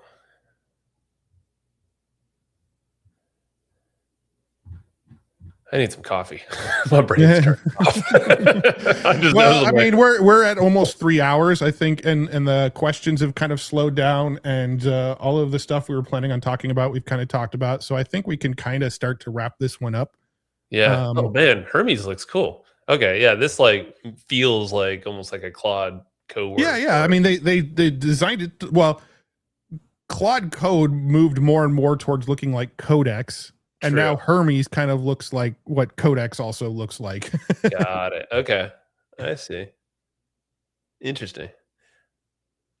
Yeah, I mean, with the pool with like all these different models, I mean, it makes sense to kind of maybe start to make your own harness for whatever use cases, just so you could switch through accounts faster.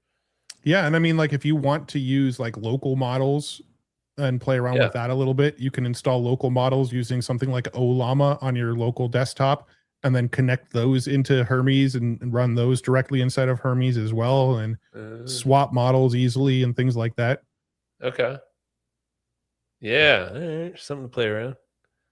Yeah. I mean, like, I think they're trying to make it feel very natural if you're used to using Codex or Claude Cowork. I think that's the play. Yeah. Let's keep. I think for future live streams, if we choose to do this, just more talks about all the different models and like the open and closed and how to use them, like harnesses. And yeah, I think it's evolving quickly, as we know. I feel like the news is always like more models all the time. So they all have different purposes. Yep. And I'm kind of I don't know, I'm kind of mostly burnt out on new model announcements, because they all kind of feel like marginal to me, right? Like, well, like I feel like maybe pair them up to like a use case, like what does it do now? How can you use this one? Maybe switch from the other one. Yeah, I think most of it now is like, okay, we're trying to make it faster, cheaper, more efficient, and still trying to, like, the improvement leaps feel kind of marginal, but they're trying to get faster and cheaper, I think that's like what a lot of the new model releases tend to be. And for like 95% of people, the intelligence jumps are not going to be noticeable. Like you might notice them a little bit in coding ability, but just like chatting with them, you're probably never going to really notice much of a difference. Like there might be slight like personality changes, but like the type of information that can get back to you, it's all going to be fairly interchangeable these days, it feels like. Saying that, there is, GPT-6 on the horizon, or I think they're calling it Astra. I think that's kind of the code name for GPT-6. There's rumors floating around about a Fable 5.5. Supposedly Fable 6 is already done training, but Anthropic doesn't want to release it because, of course, it's way too scary for people to have. And Anthropic is the only company that is, the good stewards of this technology, and the only ones allowed to be able to use this technology that they built. We're supposed to be getting a Gemini 3.5 Pro, but everybody's talking about Google being so far behind now that they think we're just going to jump straight to Gemini 4, which could be a big leap. We'll see if Google gets back into the mix. I never, ever count out Google, because they're the company with the most amount of data, but they're also the company that has the most amount of user lock-in. Right? Like people are already using Gmail. They're already using Google Calendar. They're already using Google Sheets. They're already using Google Chrome. They're already using Android. You're already, like, the list goes on and on of tools that are Google tools that people are already using. So when Google comes out with a new model, they just, boom, inject it into whatever their new tool is. Right? So it's like, you can't really count out the company that has like probably the most data on everybody and the most tools that people are already using. Sure. And, like partnerships too. They'll probably have a bunch of partnerships that they already have existing that they'll then be able to plug in all their AI stuff into. So they have more of that footprint. Pretty much quick, super fast. Yep. Well, I think we should go ahead and wrap this one up. I want to say, everybody, thank you. If anybody has been on this call for like all of the 3 hours, like, holy crap, what is wrong with you? No, I'm just kidding. We really appreciate you hanging out. No. Hey, we were here for 3 hours, so that's true. Call ourselves out for sure. I mean, this was fun. This was fun. Should we do it again? Is this something that like you want to do more of, or should we just say no, this was a one-time thing and forget about it? Put it in the comments. Let us know. I think I just need some caffeine next time, and yeah, I'm ready to roll. Let's do it again. Yeah, and I know Joe is kind of ramping up his own YouTube channel, right? I am Over restarting. Is it just youtube.com/Joe Fear? Yes, sir. Should be. Yeah, so go check out youtube.com/Joe Fear. What's the next video you have going live over there, Joe? Tell me all about it. I need to know. Everyone wants to know. I'm not tossing you a softball or anything. No, not at all. I lobbed it out there earlier too. So you and I chatted last week. So it should go live tomorrow. But talking a lot about what we just ended on actually is like your process and of basically capturing your thoughts. But specifically, I chatted with you about how you basically, I don't want to expose it all here, but you know, you have your whole process of capturing your thoughts in the morning. Joe, you're so good at exposing yourself, though. Exposing you. Matt's freely exposes himself all the time. But yeah, no, it's a chat with you, Matt. So that's going live, should be tomorrow, and talking about how you're basically keeping your unique thoughts yours and not letting AI dilute that, but also you like outline exactly how you do it. And kind of hinted to some of that, but that's going to go on the YouTubes for sure, and you'll see more. Basically what I'm going to talk about more so is how do you actually live a great life with you know, AI changing, but the world changing so much, and like it's not just going to be about AI, but just like how do you just do cool stuff, and chatting with people to break down their processes, maybe talk about some cool tools that you can use, some different ways of thinking, so you could just live more in these wild times. Yeah, and we do have so go check out that video when it goes live tomorrow on your channel. You know, we are planning on doing more of these live streams. Joe and I, we riff off each other well, so we'll probably do more together. We do have some big plans with, you know, bringing in some other guests, some other YouTubers, some other, you know, big names in tech, and chatting with them on the live streams. We have some like fun ideas like that real versus AI kind of thing that we were talking about a little bit, where we find all these videos that we can't tell if they're AI or real, and we debate whether or not they're actually AI or real, and have some fun discussions around that. Like we think that'd be a really fun thing to stream. And you know, if you guys come across any of that kind of stuff, you know, share them with us, DM us or whatever, and send them to us and go, I can't tell if this is AI or not. And that might be something we play around with on stream. And yeah, we want to show people how to actually spot that stuff and detect whether something's AI or not. But we have like a lot of little like fun things we have planned, playing with a lot of tech. We get access to a lot of tech in the field that we're in, and we want to play around with tools that we get early access to, and both physical gadgets and software gadgets that we get early access to, and test them on stream. And I don't know, I'm kind of excited about just going live more and just playing. Just for sure. I originally got into the AI space to play, right? Like in the early days, my early videos was me playing with AI. Like the early days was, let's use Chat GPT to interview us. Well, I guess it was not Chat GPT yet. That didn't exist yet, but we were using GPT to interview us. We were using Midjourney to make funny images. We were using Stable Diffusion to make funny images. We started using Deforum, which was a very, very, very early video generator. Like it was very much, I'm just playing with stuff, and we're exploring what's out there to play with. And that's what got the channel sort of taking off initially.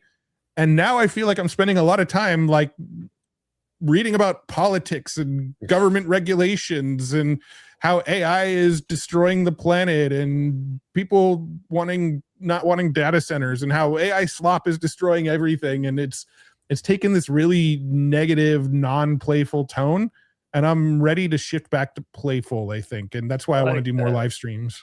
Let's do it, Matt. I think the people want it. I could see it in the comments.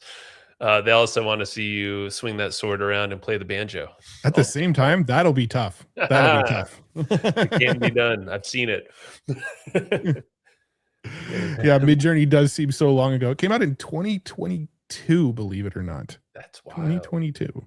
Midjourney predates ChatGPT, believe it or not. Yeah, I remember we talked about it. I didn't believe that, but we looked it's it true. up. Facts. I looked it up. Facts. And you know what's Yeah. funny? I went and looked at my first image generation on ChatGPT or on Midjourney. Uh, My first generation on Midjourney was 4 days after Midjourney came out. Dang. What did he generate? Do you remember? What was during the hard fork days, and my first generation was a fork combing a mustache. It looked really, really bad. I might have Really been bad. next to you when you did that because we shared an office when we were in those hard fork days.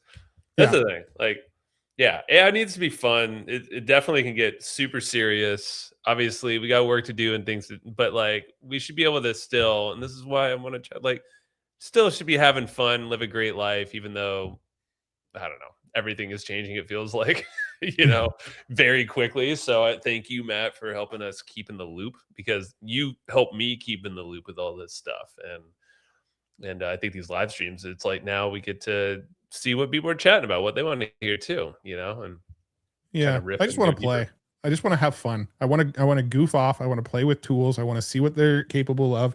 I want to read news, but I also want to like sort of riff and rant and commentate on the news that comes out. And I'm still making my AI news videos every Friday, so don't worry. Those are still coming out. If you rely on those, I have no plans on slowing those down. But in between, I'm starting to play more. Like my last video that I put out last week was all about making a game. This week I'm live streaming. Next week I'm showing how I built the dashboard. It's all for me. That's all in the same vein of just like using AI to have fun and simplify things and automate things and enjoy life more, I guess. Yeah. So, user who is interested was asking about hard fork. No, so here's the thing. The New York Times has a podcast called the Hard Fork Podcast. Ours predates that. Yeah, I was like, that came after. Yeah. I remember seeing that when they released that. I was like, "You bastards!" Yeah. We had a show called Hard Fork, and we did live streams. Yeah. And it was very focused on the gaming world, and we did marketing for game companies and stuff like that. It was fun because we were able to have fun with games and connect with people and like help them get exposure to other people. It was just not the right time for the money. The money wasn't flowing in that industry the way that. No. It flowed, but it was very inconsistent flowing to us. Correct. Yeah, to us specifically. Correct. Yes. Yeah. But that's okay because it opened doors for what you're doing on the YouTube channel, what I'm doing, what we're doing here, my work. Yeah. So it's cool. Yep. Always works out. Cool, man. Well, thanks for hanging out, Joe. Thanks for hanging out, everybody. And of course, we have more people on watching now than we've had the entire stream, but I guess that's just the way it goes. We appreciate everybody that's hung out, and we'll do this again. Maybe next week, maybe the week after. I don't know. We'll Joe and I will chat. Yeah. We'll let you all know. So awesome. Well, thanks again, everybody. And until the next one, I'll see you on Friday's news video, hopefully. All right. Bye. Peace.